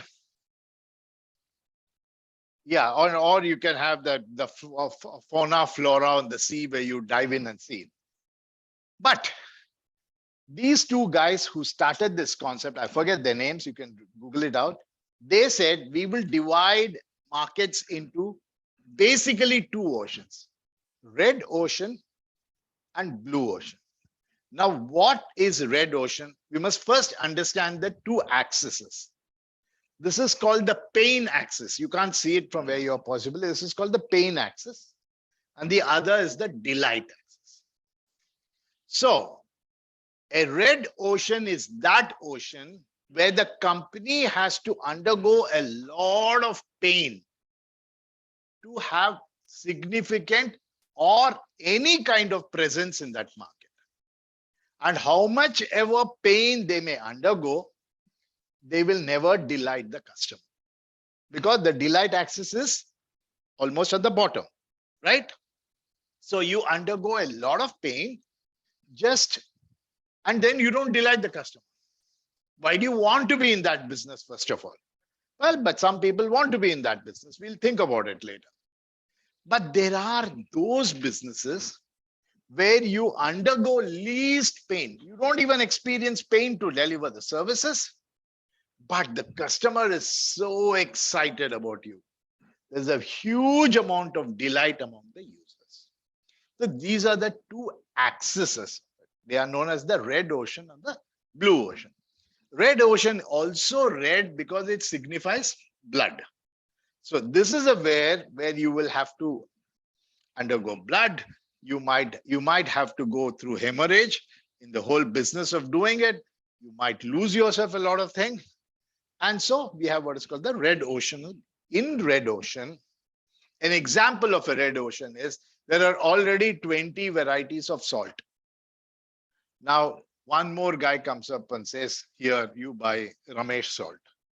Now, just because Ramesh introduces a new brand of salt, you guys are now going to get excited and start consuming salt more. No, nothing is going to happen. And salt is salt. There is no variation in the thing. You will not, just because I have introduced salt, I will not be able to give you a sense of delight. Okay, there might be a factor saying that, oh, there's a Tata salt, then maybe a certain amount of value that you might read. But other than that, you don't see any value. So these are sectors where there is a huge amount of pain that is in. But there are smart guys who enter that sector, kill the competition and do it. Example, Jio. Before Jio came, there were already 5, 6, 7 telco operators, Airtel, Aircel, Vodafone, Idea, then Unicorn, Tata. Well, where are they gone? All gone. Because Jio knew that they are entering a red ocean. But they had a strategy for that red ocean. They had a strategy where they were able to kill the competition. One of you have to lose blood. It's either you or your competition. So that is what happens in the red ocean. A blue ocean strategy is, like somebody said, first mover advantage in this group. Yeah. So you come up and delight the customer. The customer doesn't even know what to expect out of that service. Right? So the day when Ola or Uber got introduced, or the day when Netflix got introduced, or you have Alexa. Maybe now you have some competition to Alexa, but there's no competition for Alexa, right? So you start delighting the customer, or a brilliant AI solution that you may have. That will give you that kind of a feeling where you don't experience any pain, and the customer is absolutely delighted by your product that you have. So there are so many others. Some of them don't even recognize them as existing, but there's probably one that I would want to talk about. I'll talk about this and maybe green ocean. Luxury sport is also on the pain axis pretty high, but it's also very high on the delight axis. That means you're not going to give anything which is different from what the customer already is experiencing. But the moment that you give this service to the customer, he's going to be happy.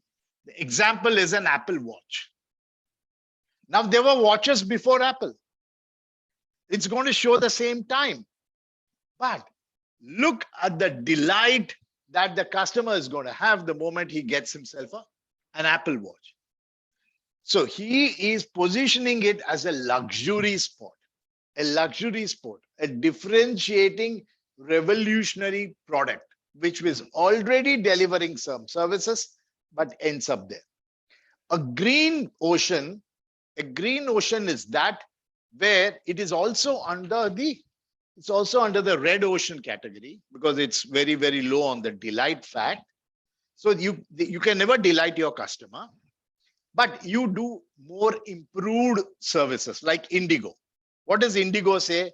Indigo is fighting with earlier, couple of years back, Indigo was fighting with SpiceJet, was fighting with Kingfisher, was fighting with Air India, was fighting with Jet Airways, was fighting with I don't know who else. And only way they had to do was to be more efficient. So they were in the red ocean. Every guy who enters into the airline business loses money. So they enter, but they do it very smartly. They have only one type of airline. So they actually clean up the aircraft even before it lands. They make sure that they turn around faster. So it's a more efficient way of doing the business. So I hope you guys are able to follow me on what is a red ocean and what is a blue ocean. Okay. Any questions?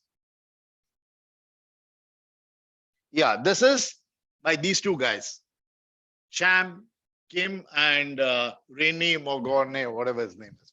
Okay. So these guys came up. This is the definition of a blue ocean and a red ocean.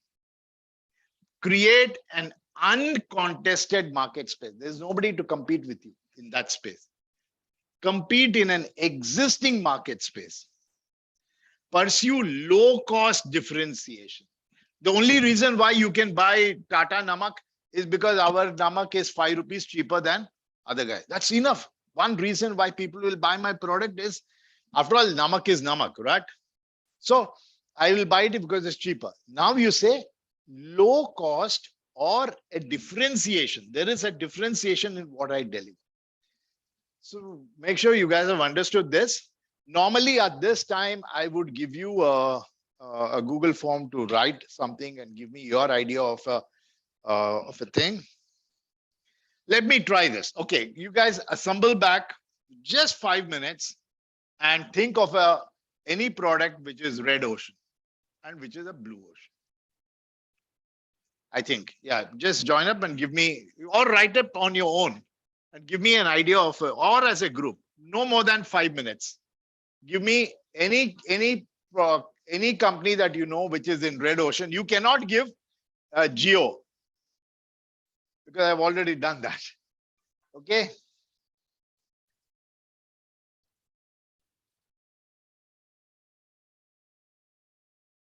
Oh, there are 23 chat messages here. I don't know.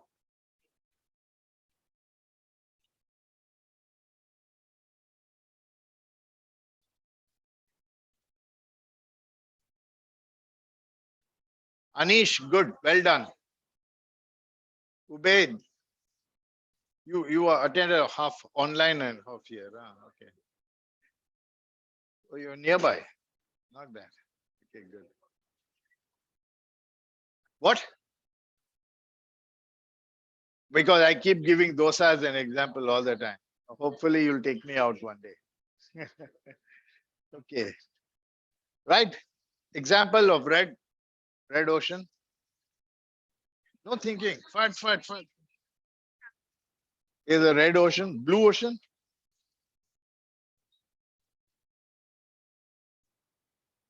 I just want to know you guys have understood. Book My Show has no competition, you believe. Okay, fair enough. They have a unique positioning. They delight you, willing to pay 100 rupees more instead of standing in the queue. Absolutely. And no standing in the queue. And yeah, good. Well done. Quickly, blue and red. Blue ocean is UPI payment. Yeah. Okay. And what about red ocean? Or you believe they have now landed up in red ocean? They were blue ocean 4 or 5 years back. 4 or 5 years. Good. Yeah. So they have. Yeah. It's become a very. Yeah. Correct. We have no other choice. Good. I just want to understand you guys have understood or not. Yes. Which is the red ocean you can think of? Red ocean one we have seen MI phone, sir. MI phone. there's a lot Am I entering into a phone business when Samsung, Micromax were there? But they were able to create a market for themselves. Very good. Good one. Yeah. We have seen Paytm when they enter into market. Yeah, they were one of the first guys. We didn't know. Yeah, we thought Paytm was only for recharge, and they have done well. Good. Perfect. Tesla continues to be possibly in a blue ocean. Good. Well done.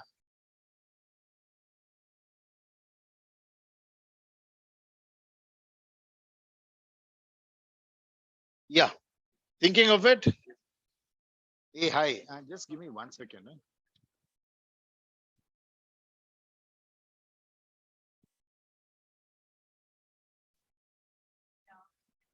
Huh? Red ocean is Amazon. Fair enough. Okay, good. Well done. Pat yourself on the back. Good job done. Now this is done. We'll move into the next subject. We have 1 hour to complete. We will see how it goes.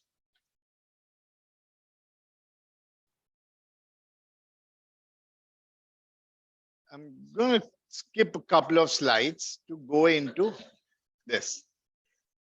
Okay, can I have you all change your direction and look at me?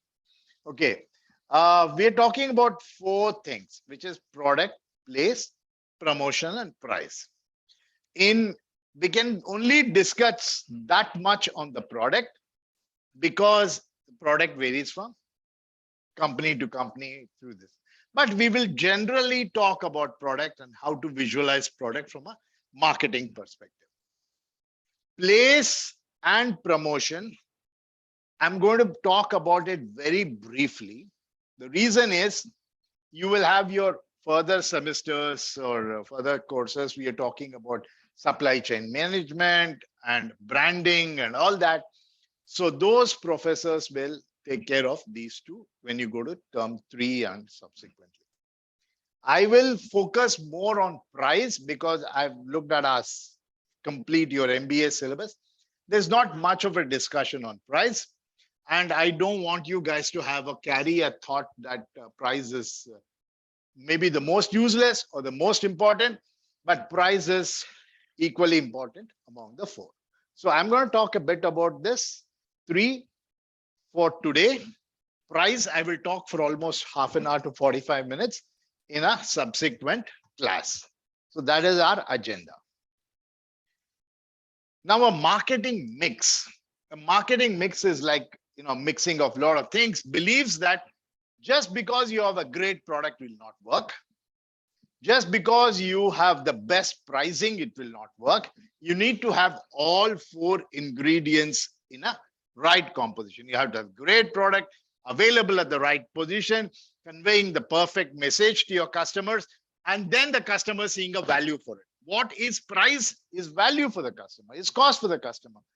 So that is what it is. There is to be a company which is I think it's okay if we leave it, right? Whoever enjoys the lecture, let them also. Okay, so there is to be this company, not Amazon, but one before the Amazon area. Is that no? There's a small American company which was there long before. So I don't recall the company, but the company is not very relevant in the conversation. So what happened was typically like Dhruti or Megha or one of them, what they would do typically, or even all of us, what would we do? We would go to a website or the Amazon website, look at a lot of these products. I like this dress. I think I like this accessory and all of that. And keep adding them to the cart. And finally, our senses will come to order and we abandon the cart and feel so nice about it. Correct? Right? Perfect. So this is where was the situation. What they noticed was these guys were filling up the cart and then abandoning the cart. So now one smart guy within that company, within that IT or the software division of the company, noticed that Srinivas has been picking up things on his cart and dropping it consistently. So what they did was to send a mail to Srinivas saying that, hey, Srinivas, I noticed that you picked up these 4-5 items. And here, we want to let you know that there's been a 25% or 20% drop in these prices. So I'm sure that should excite you to come back and buy the cart. Of course, Srinivas wanted those prices, those carts, those things. Now he felt more reason why he could buy, and he ended up buying the. Now, what Srinivas does, as always, as Indians, is to gossip and tell his friend, right? That is how it works in India. So he started telling the others. So now what happened was, all of us started visiting that website, loading up your cart and abandoning the cart and waiting for an email to say that here is a 20% discount coming. So what actually eventually happened was people refused to buy it at that particular price and they were waiting for an offer to come in. And it resulted in the whole company collapsing because of a primary reason called price. So sometimes giving out discounts is not the best thing. I always looking out now. I mean, I always look out for discounts coming in because I know that there's a discount, we'll pick it up. But if they are always giving out discounts, either you doubt that discount or that could be a bad marketing strategy. So a marketing mix is combining all four in a perfect sense to make it into a perfect product. So what are these 4 P's we talked about? The 4 P's are product, price, promotion, and place. And no, they are in random order. All of them have equal standing in the business that we do. What is a product? A product can be tangible and intangible, meaning a product is something that you can feel. A product is also something that you can only experience. And a product can be both tangible and intangible. Example, a product is both tangible and intangible. Insurance company, how is that? How is that both tangible and intangible? You can touch the money. You will see it disappear. Yeah. Alexa, no. Okay. The idea is that there's a service element to the product. Like, for example, a fine restaurant. A restaurant, you like it for the food, but also for the service that they deliver. You like certain websites for the content that they have, but the speed in which the services are delivered. So you like a bank because they treat you well. The treating of the bank is more like a personalized service. Is that how quick do they, like an insurance company? An insurance company, the tangible part is how do they react to it? But the intangible part is how do they handle my complaints? How easy it is for me to book a product and things like that. So you have some things which are tangible, something but intangible, and some things you have a mix of both of them. Okay. Marketing. If there are no ethics and emotions in any business, that's a bad business.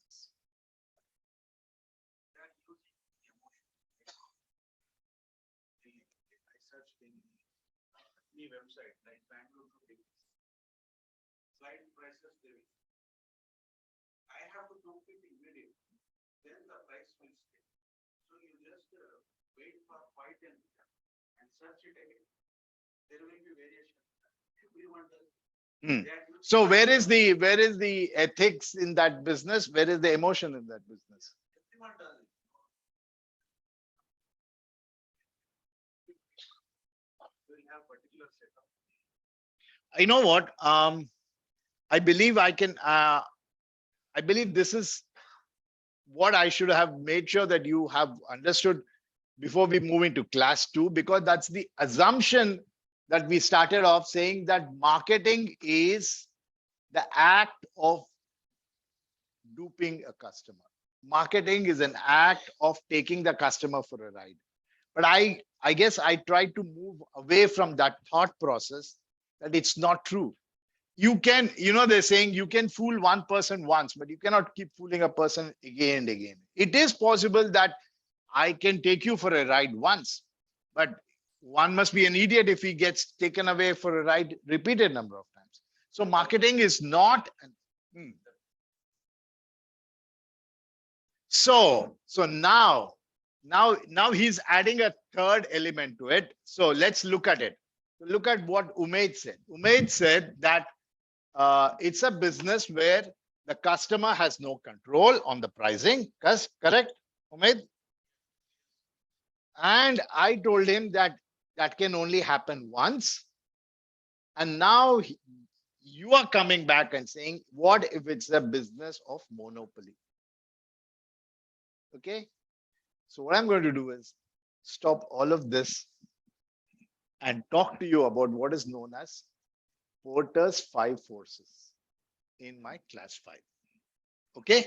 Wherein we actually address why this happens and how do we handle it. Okay. So that we don't even get carried away in our call, because we have a lot to finish. Otherwise, I already told you our next class is at 1:15. Now it'll become 1 o'clock. So we may have to. So we'll complete what's there. We'll keep it. So there are products here. They're all 4 are products. What is the difference between each of these products? Tell me, what is the difference between, this is also a product, right? This is also a product. And we discussed that Netflix is as much as a product as is a restaurant service. But what is the difference? Tangible, intangible, perfect, very good. Second, customer service. Second is, no, before customer service, the other word, the customer itself is different, right? The customer itself is different. The customer is somebody who wants to watch a movie. This is the only one customer. There's only one customer, right? There's only one. Only the government can buy. Anybody else who's buying it, we should be worried about it, right? So there's only one customer, and then very difficult to define a customer. I can tell you this customer is typically around about 20 years of old, and then possibly working. Only can afford to watch, unless of course you have children in the family, but the actual customer is the one who's subscribing the service. So it is like this. Whereas this could be just about anybody. So you could have products of varying types, products which are tangible, products which are not just intangible, and also products which can have very different customer users. Now let's talk about these. Are, all of these. These are products, goods, services, and all of them. I'm going to skip this too. Okay, I'll leave it to you. Now we'll look at a product. What is a product? A product is that fundamental thing that a customer is waiting for. You gave, some of you, what was the examples that you took up? You guys, what was there was Akash, somebody who took Akash. Then what was yours? Bangalore Metro. And then what else? Okay, what else? Prestige. Now, so let's take Bangalore Metro and Prestige, or let's say take Akash or whatever. One these guys generalize it and say any transportation per se. Okay. So what is the core requirement of the customer? What is the core requirement? Housing is the core requirement of the customer. The customer comes and tells you, I want to buy a house. That's the first thing that it. That's the fundamental. You cannot tell them, okay, we will not give you a house, we'll only give you living rooms. It doesn't work like that. That's the core concept. The core product is the house. Then next comes the basic. What is that basic product? It says that I want a house which is livable, and I want a house which has 3 kitchens, I mean, 3 bedrooms or whatever. There's some basic. This everybody is delivering, has to deliver. This is what is the second layer of requirement. And the third is the expected layer, is that I believe that I want a house. I want a house which we have for a family of 4. And I believe that I should have a certain nice comfort neighborhood in which I'm going to deliver. That is what it is. Now comes the differentiating factor, why Prestige is going to be different than somebody else. Because if you do not deliver these 3, the customer will never come to you. But it is these 2 which are the differentiating for the customer to stay with you. You're going to tell him that I'm going to give you a lifetime guarantee of 20 years for anything that goes wrong. That is what is something that you can give as a solution. Or you can say that our services are by default business class services in our airlines. We don't even have economy class, but we deliver them at a price almost equal to a economy class. That could be the differentiator. The potential product or the potential of the service is something that the customer does not imagine, but comes in free. For example, it says that, you know what, with all of this, we are going to throw in a swimming pool and you're going to get another kind of service which is out there, or you have piped gas which is coming in. And it so happens that we are located 500 meters from the nearest upcoming metro. So by the time you come up and stay in this house, you're going to have a metro connection there. So you see, the potential is what will make sure that the products eventually gets to be differentiated. So now you have a core product, you have a basic product, you have an expected product, augmented, and a potential. Many a time, one of these can become a core product. For example, a car seller may say that I have seat belts in my car. My car comes with 5 airbags. Wow, this guy's car comes with 5 airbags. That's an augmented thing that we're doing. But the government of India will come back with a regulation saying that all cars must have 5 airbags. So what was yesterday your augmented feature has now become a core or a basic feature. So no longer can you go and say, buy my car because I've got 5 airbags. You better be having 5 airbags, otherwise we don't even qualify you. Buy my car because we are Bharat 5 certified, or what is it? Bharat 6 certified. If you're not Bharat 6 certified, we won't even think of you. What was earlier an augmented product. So this is what is the basic levels of a product. 12 o'clock. Then, so I hope you guys are following me.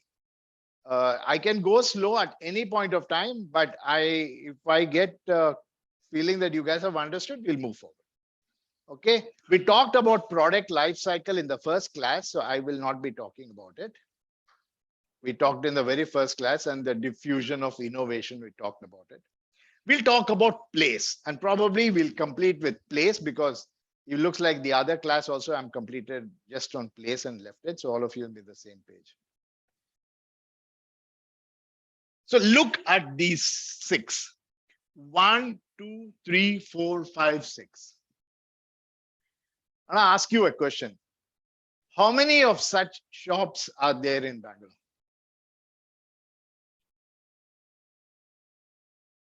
Just give a number. 50,000. Maybe more? Okay. Okay, fair enough. Why are there 50,000? And how many of these are here? 10,000? About 10,000. How many of these are there? 15. So we are talking about a falling number. I think we're going to stay at there for the moment. Why are there so many of them?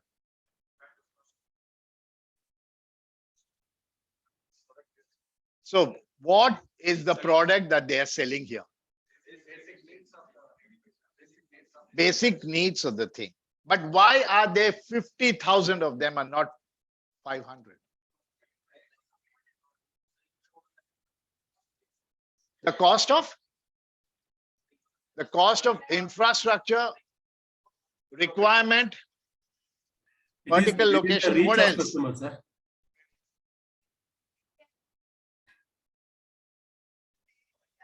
Sir, it is It within the reach doesn't of the require customer. much of a thing, but still you're not coming to what I want as an answer.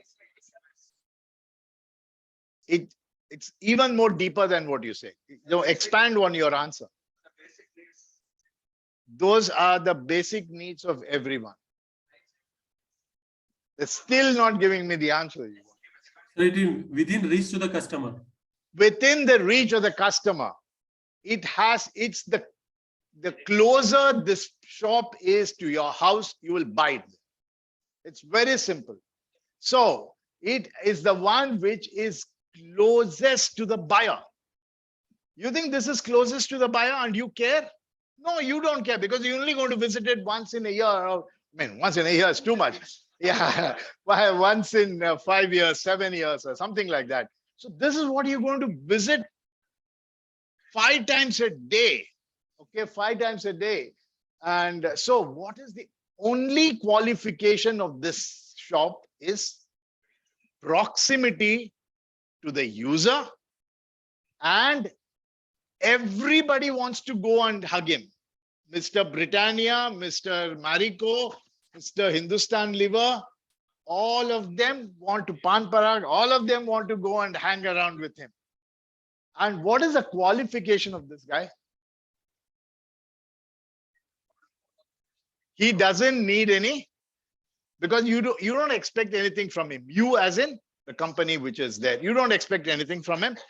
And you just love him because he is close to her house. That's the only reason why we like him.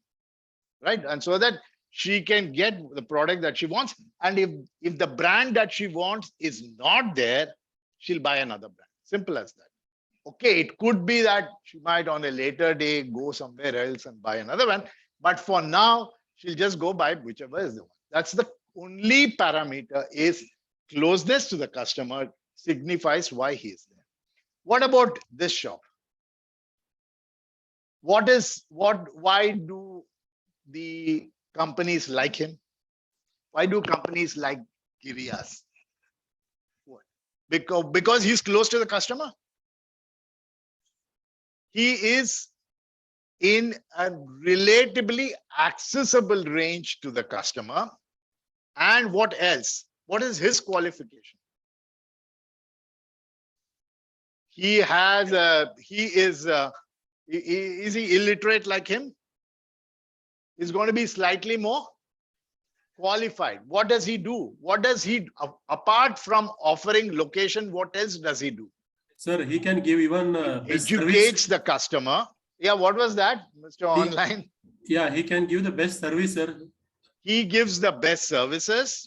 And what else does he do? He is able to explain the features of the product. And one more thing, he is also able to store it for you. Just because you want a TV, he's not going to come and say, okay, let me call the factory and deliver it after 4 days. You will not buy the TV and it's not going to happen.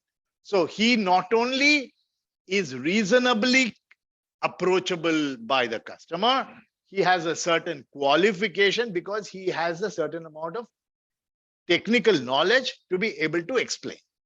And he also stores the goods for you. Yeah, that is from a customer viewpoint. The customer likes, because if there's something wrong, he has a good relationship with the customer. And he is, if you are friendly with him, he will promote you against the competition, which is also being demonstrated in the same showroom. Correct? There is an LG versus something else, but they will give preference for that. What about the likes of Kia Motors? Distance? Not really important. I think there's one BMW showroom or 3 BMW showrooms in the whole of Bangalore. So it's not very important. But what is their role? What is the role of that? Luxury, no, but then why? What is his role? He has expertise. Yeah, what else does he have? He has after sales service. So his technical skills are much better. And one more thing that he gives. He has a uniqueness, maybe, but also he is the one who is going to upgrade you. This guy walks into the showroom saying that I have a budget of 9 lakhs and I want a car. And he will ensure that you end up buying a 12 lakh car. For reasons more than one. One is, of course, he'll tell you that that cannot happen in any of these places, right? You are very, very knowledgeable about the products. Here, he's going to tell you, and he's going to give you something which the company wants you to give, financing. He'll tell you, I give you financing options. The financing option may come from the company, but may also come from the bank which is associated with this company. So this is what the place difference that each of these are giving it to you. This is a new concept of looking at place. That's a very, very. Now look at these two. Who are they? What is their role? What do they do? How important are they? They? Okay. So how does they name an app? Name some app, let's say. Let's see. What is it? Drive. Yeah. So now imagine that new apps that I wanted you all to work on is Drive, which is the new, or a Mine, let's say. The one which is all over the place, right? MYIN or something. Or any app for that matter. We'll stick to Facebook itself. It's a good example. Now, how do you download Facebook? So now what is the role of these two in the business of Facebook? They are promoting. So what happens if Facebook, what is his name? Mark Zuckerberg gets into a fight with Mr. Tim Cook? Then what happens? So then what happens to Facebook? So you see what these two are doing. They are the exclusive outlet to reach out to this customer. She loves Facebook, and then if she doesn't have App Store giving him permission to allow her to download, there's no way that you can download Facebook. As simple as that, right? These are the only two guys which are existing today for any app that you want to do. They become the exclusive outlet. They are so important from a placeholder standpoint that if you have to have them in your good books. If you're not having them in their good books, you're out. That's the reason why Huawei got thrown out. When the thing is Huawei now, I don't think Huawei has access to Google Play and has obviously no access to Apple Store. So now half those their apps, they cannot be drawn. That is why Huawei is trying to come up with their own new services. So this is what it is. What about these? What is unique about this? You know that products, right?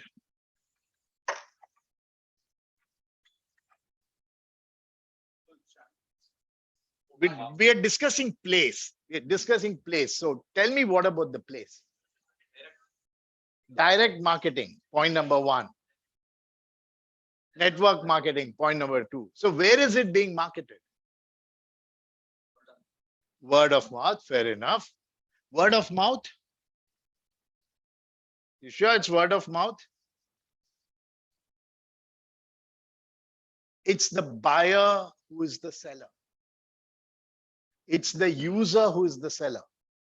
So come to my house, join my kitty party, look at all those vessels they have, take this product. You see, I lost weight. Well, that's because of Herbalife. Have it. So you see, it's always happens to be that it's the consumer who becomes the seller. It's so distributed a network that you have virtually every individual becoming your potential promoter of the product. Now, what is these two? I mean, I just gave this as an example. This is Rafale. So where do they sell their products? No. So in terms of place, I want an answer. Where do they sell? Think about it. I get a wrong answer. We're staying here till. Okay. This guy, his uniqueness is he's closer to the customer. This guy is that he's got some technical knowledge and can, to a reasonable extent, help you in your business. This guy can upgrade your customer and be extremely and technically knowledgeable. This guy is your only source to reach out to the customer. He misses it out, you're gone. These guys are virtually everywhere and they're doing it. Where does Rafale sell their products? They go to the customer. They are the only guys who go to the customer. It could be that LIC also is there, insurance is there, but that's not truly the ones. It's their agents who are going to. Here, you cannot tell Mr. The buyer, who is the defense minister of our country, oh, Mr. Why don't you visit our factory in Rafale? We'll show you a demo. No, so we'll come and show you a demo at your place, because this guy is 10 rupees and this guy is 10 million or $100 million. That is what the value is. So these are the 4 different ways or 5 different ways in which you can look at how the product is being positioned. Are you following me? This explanation that I told you, all of them are further written in an understandable language. And if you read them, you will be able to follow it. Okay. 12:10. I think I can go one more step further in the class. I'm going to skip this for a moment. And so I'll come back to all of them later. Price. What is price? Look at these products. What do each of these signify? How much would you be willing to pay for a pair of jeans like this? I guess quite a bit more than an ordinary pair of jeans. Depends on the brand and depends on how it is and all that. And how much would you pay for a watch like this? It's a cheap watch, so you wouldn't really pay for it. Or there's to be, again, price as perceived by the buyer.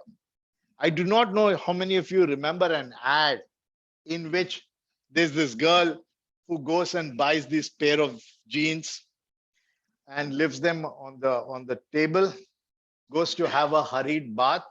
The mom sees this, she stitches them all up and does it. So, and then she's upset, right? Obviously she's upset. So it all depends on who the user is. Price is a parameter of what you consider as a value factor. So price is as perceived by the individual. So what is it? Why would you pay 5,000 rupees? You're a beggar. I mean, you don't know. This is the value of it, unless you know what the value of it. Now, this is an HMT watch. I have the same. You have an HMT watch. You believe that it is just worth 500 rupees. But I believe that even if you pay 5,000, you don't get it at the moment. It's all a question of costing what it is.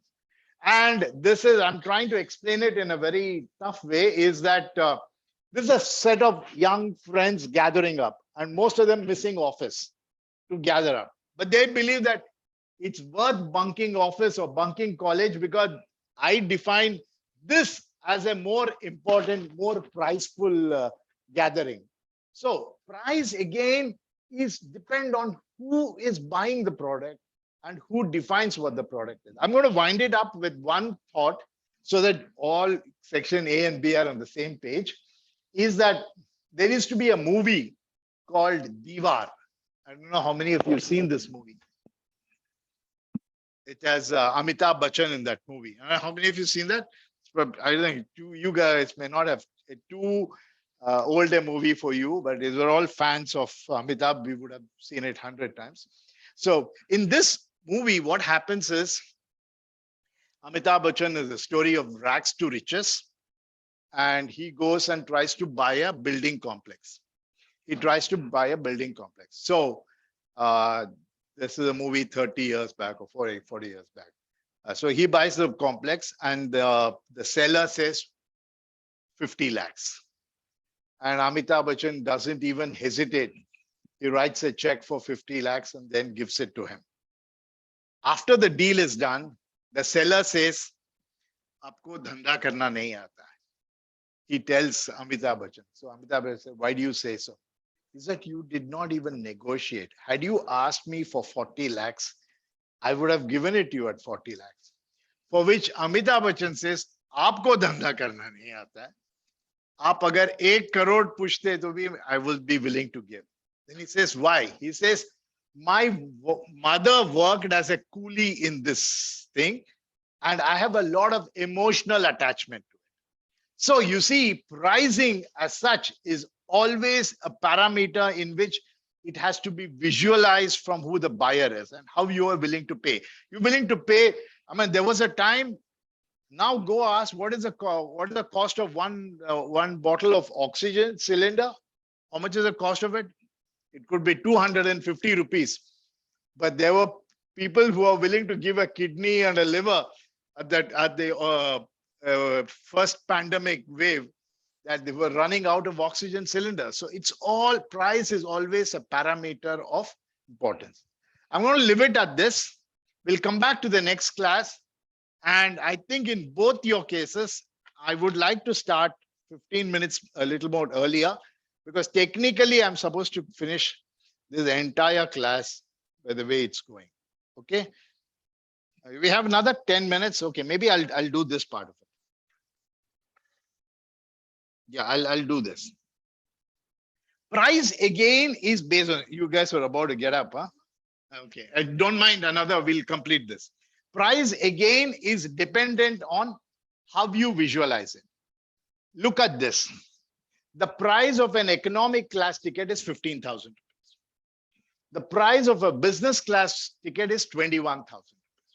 Now, how does the company justify the cost of 21,000 rupees? So here is what it is. The seats are more comfortable. So let's say it costs 3,000. You can come and check in late. At the last moment, you can check in, pay another $1,000 to it. We give you some great lounge access. Actually, Bangalore lounge is very nice. And so you get another $1,000 you can add, because if you come early, you can have good variety of food, and it works out well. And most importantly, you get priority checkout. You're the first guy to pick up the luggage and go. And maybe there is better food. I'm just adding up all of these just to make it sound meaningful.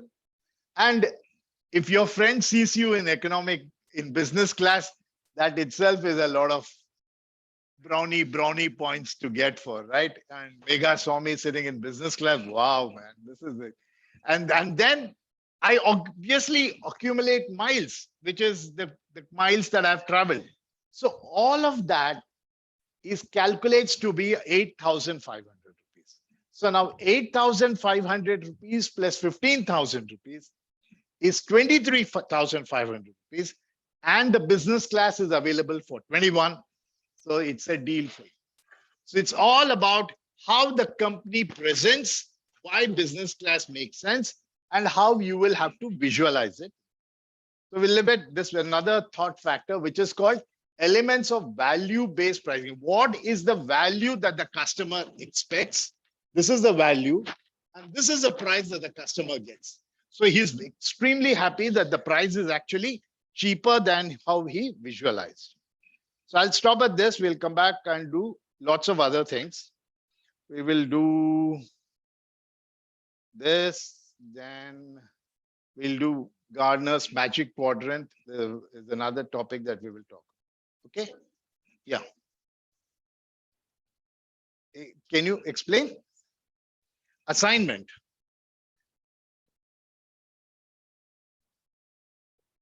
Okay. Okay, I'll explain assignment.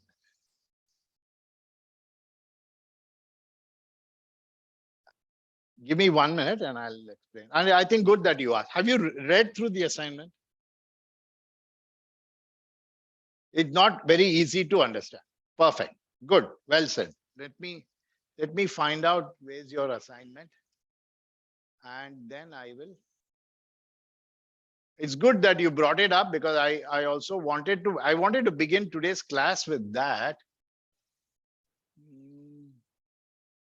June 22. Ratan Tata.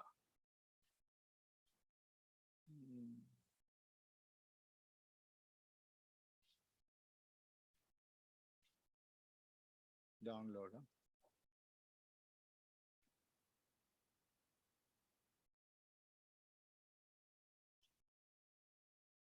Just give me 1 second. Huh? I'll pull out the right file.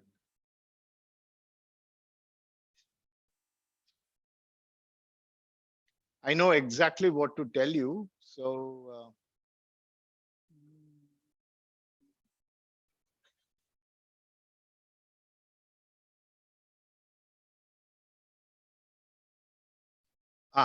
okay. I got it. Unfortunately, I got it.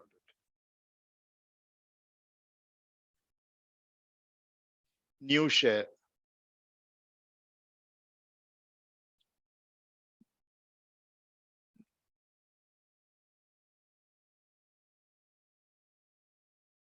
Okay. What have I asked you to do is I've chosen 4, 5, 6 companies and told you that these companies are either doing badly or these companies have just woken up and they want your help.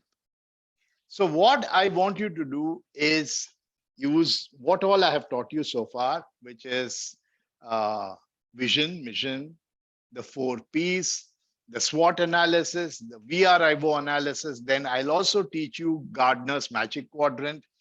And then I'll also teach you segmentation, targeting, and positioning. So assuming that this is, let's say, name one of the companies that I've chosen. Drive, which is, what is Drive? It's a new taxi service which has been introduced in Bangalore, or let's say it's been introduced in. So this is from the office of Ratan Tata. So this is what Ratan Tata gave to people, saying that this is a kind of pitch that I want you guys to give me. What does it include? What is a pitch? It's a short overview of the business idea, often used when presenting to investors and raising funds. So I told you that you have to present your company to maybe the board of directors or maybe to a new set of investors. So what are you going to do? You're going to come up with what is known as the basic. Okay, this is just a basic template. You can use something else. First thing that you're going to tell is what is the, remember, this is almost like the vision and mission statement. What is the problem that you are trying to solve? And validate the problem with real life examples. The problem that I'm trying to solve is that Uber and Ola are taking us for a ride. And right now, I can give you instances of when somebody could not even go to the hospital because of these huge surge prices, or some, as much as possible with some real life examples. The first of your presentation is going to use a problem statement. Now, when there's a problem, what are you supposed to do? Find the solution to it. So you say that this is a problem and you have to qualify this problem. This problem is only one person who faced the problem. No, I believe that there's a sizable number of people who are facing this problem. And as a matter of fact, drivers are committing suicide because of the number of commission that they're doing. I mean, I'm just exaggerating a situation. So what is the solution to the problem? That's the first thing that you do. The second thing that, am I on record mode or have I stopped recording? Yeah, you can make out, huh? Yeah, okay. Then the third thing that you're going to do is the unique selling proposition. What is it that you have? What is that formula? What is that secret sauce that you have, which nobody else has? Why should I invest money in Megha's project? Why is it? Why would I not go and give it to somebody else? I only have 1 million rupees to give. Should I give it to her or something else? What makes your solution a never before solution? Nobody thought of this. A lot of time it happens. Oh my God, I wish I had thought of this. So what is that I had thought of it? That's what you're going to come up. Then you're going to give me an overall idea of the competition. There's no business without a competition, or there's no business which is almost faking a competition. A service similar to that.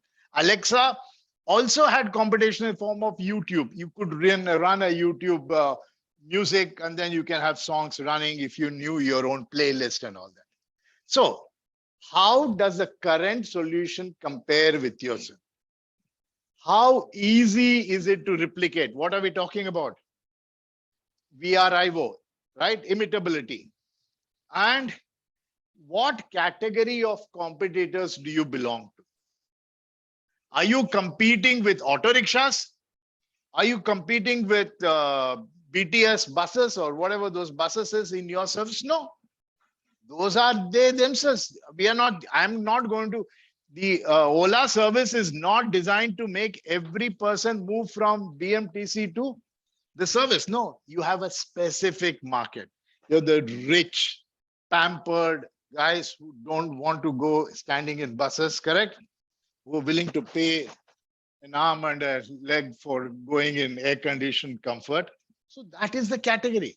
And you're proud of it, that this is a category that I'm going to do it. And that category does not mind that forbidden word, price, right? So you must be able to do that. That is what I'm going to give you guys to do. What is the revenue model? All of that looks good. How will you make that money?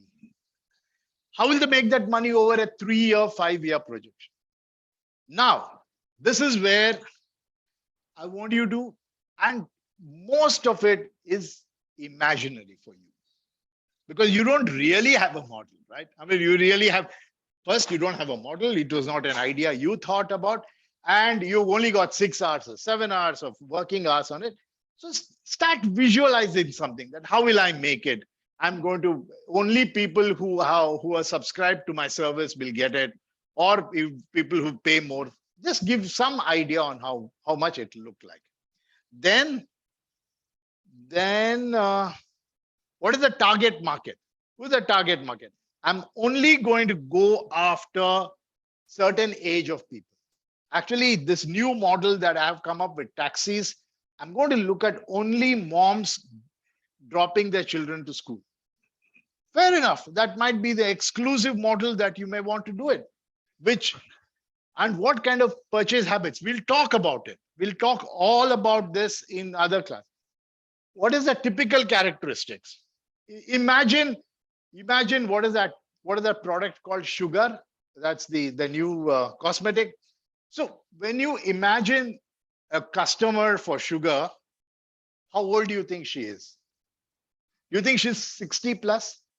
Very unlikely, right? So you can categorize. So you can talk about the personal traits of that. The girl who's taking sugar as a cosmetic is most likely not to be shopping in Big Bazaar.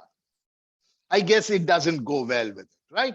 So you know the personal traits. So you have to define that individual, that there's a Megha or there's a Dhruti or there's a Srinivas whose typical income is so-and-so, whose typical age is so-and-so. We'll talk about it in further classes, but I cannot do all of this. I want you to start working on it as detailed as possible. What channels how will you reach out to them? What is your promotion channel? And then more about your product and services. And milestones. We could go on. How many pages are left? Yes, 6 more. I don't want you to pay too much of attention to milestones because it's getting too deep into it, and I don't want you to go. Funding so far also is something I don't want you to do. And the team. Nothing works like the team. People are more important. So who is your team? And in this case, I want you to define your team. These 4 of you are one team or 4 of you are one team. You're going to say, I am Srinivas, I'm the finance head. I am so-and-so, I am the marketing head. I am so-and-so, I'm the production head. So I want you to visualize how a team would look like. Formally stand in front of a camera and all of you make this presentation within the next 15 minutes, right? Within 15 minutes, you should be able to do a presentation. Now, I don't want a presentation from one of you, which is saying you put the slide and read the slide. Note that might help, validate every possible slide with data. I don't want that. I want you to read and talk, which is not on the slide. I want you to learn the habit of presenting yourself to a larger crowd. Make sense? Perfect. Exactly completing it. And there's another slide. That's all. I'll give this is also there. This is a good starting point, and don't bother too much about it. Best of luck. That's not me. That's Ratan Tata saying that. Okay. Any questions? I can take a couple of more.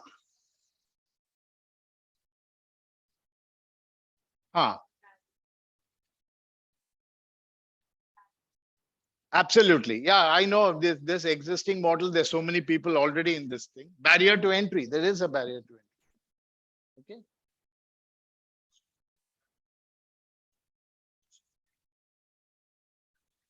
Yeah, so you depends on how you want to profile it. You say that I don't really have a customer profile, but you may have a geographic profile. You may not be addressing customers in Latin America or something like that. Not every slide is important. Not every slide makes sense. Yeah, it just wherever it makes sense, you expand on it. Got it? Let's see if there's another. Okay, you guys are the only ones who get provide services, demonstrate Google. Yeah, I guess this is all fine. Okay, done. Yes, I want you to do not here. You will have to record it on YouTube. I mean, on Zoom or Google. Send me the link. Don't send me the file. Just send me the link to the file, and I'll watch that. I'll watch it and I'll give you marks for it. Not you as a team. You belong to a team. Your team. And your team will define, you will decide among yourselves who is going to speak about what. This will be, in my opinion, about 15 slides. 15 slides. Yeah. So whatever it is. Okay. You will have more questions, and you're most welcome to ask me on the group, or the presentation is 15 minutes. No more than 15 minutes. Sir, by when we have to complete, sir? Pardon? By when we have to complete? What is the target date?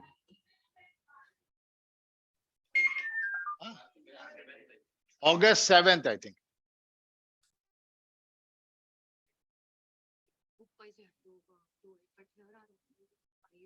Yeah, so if your group is 1, you will do.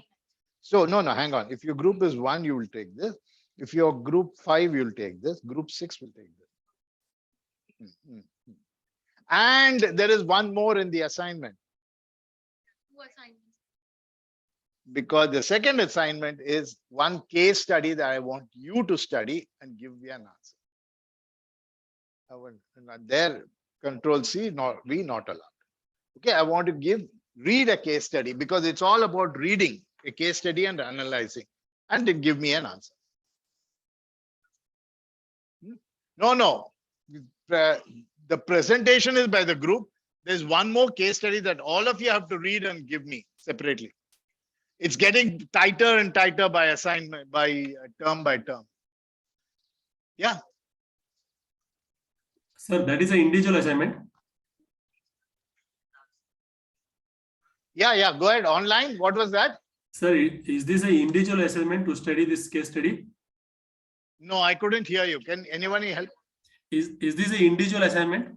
Yeah. The presentation is group, and there is a case study that you have to study and pull out 5 points about the case study. But this case study is already in the LMS, sir. Yes. One more or the one more last? Sure. So like this part we have to take care individually, right? Like what confusion is that like group 1 is starting from there. So suppose someone ends at 3, so we have to start from 4, or we'll take it individually. Like group 9 will do this. What's your group number? 13. 13. So what happens? 1, 2, 3, 4, 5, 9. 6, 7, 8, 9, 10. Maybe 13 will come to. Okay, so like that, deal with section 8. No, there's no section 8. No, you will not do whatever number. Oh my God, I'm going to hit you now. If you have one more doubt. Okay, listen. 5, right? So this is how much? This is how much? This is how much? 15, huh? 15 or 16? 16. So how much is this? This plus 8? 13 million. Oh my God. Well, unfortunately, because she asked, it's going to be very tough for her. Which is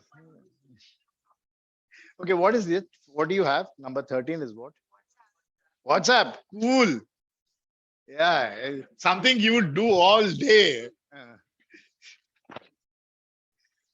Okay, guys, enough.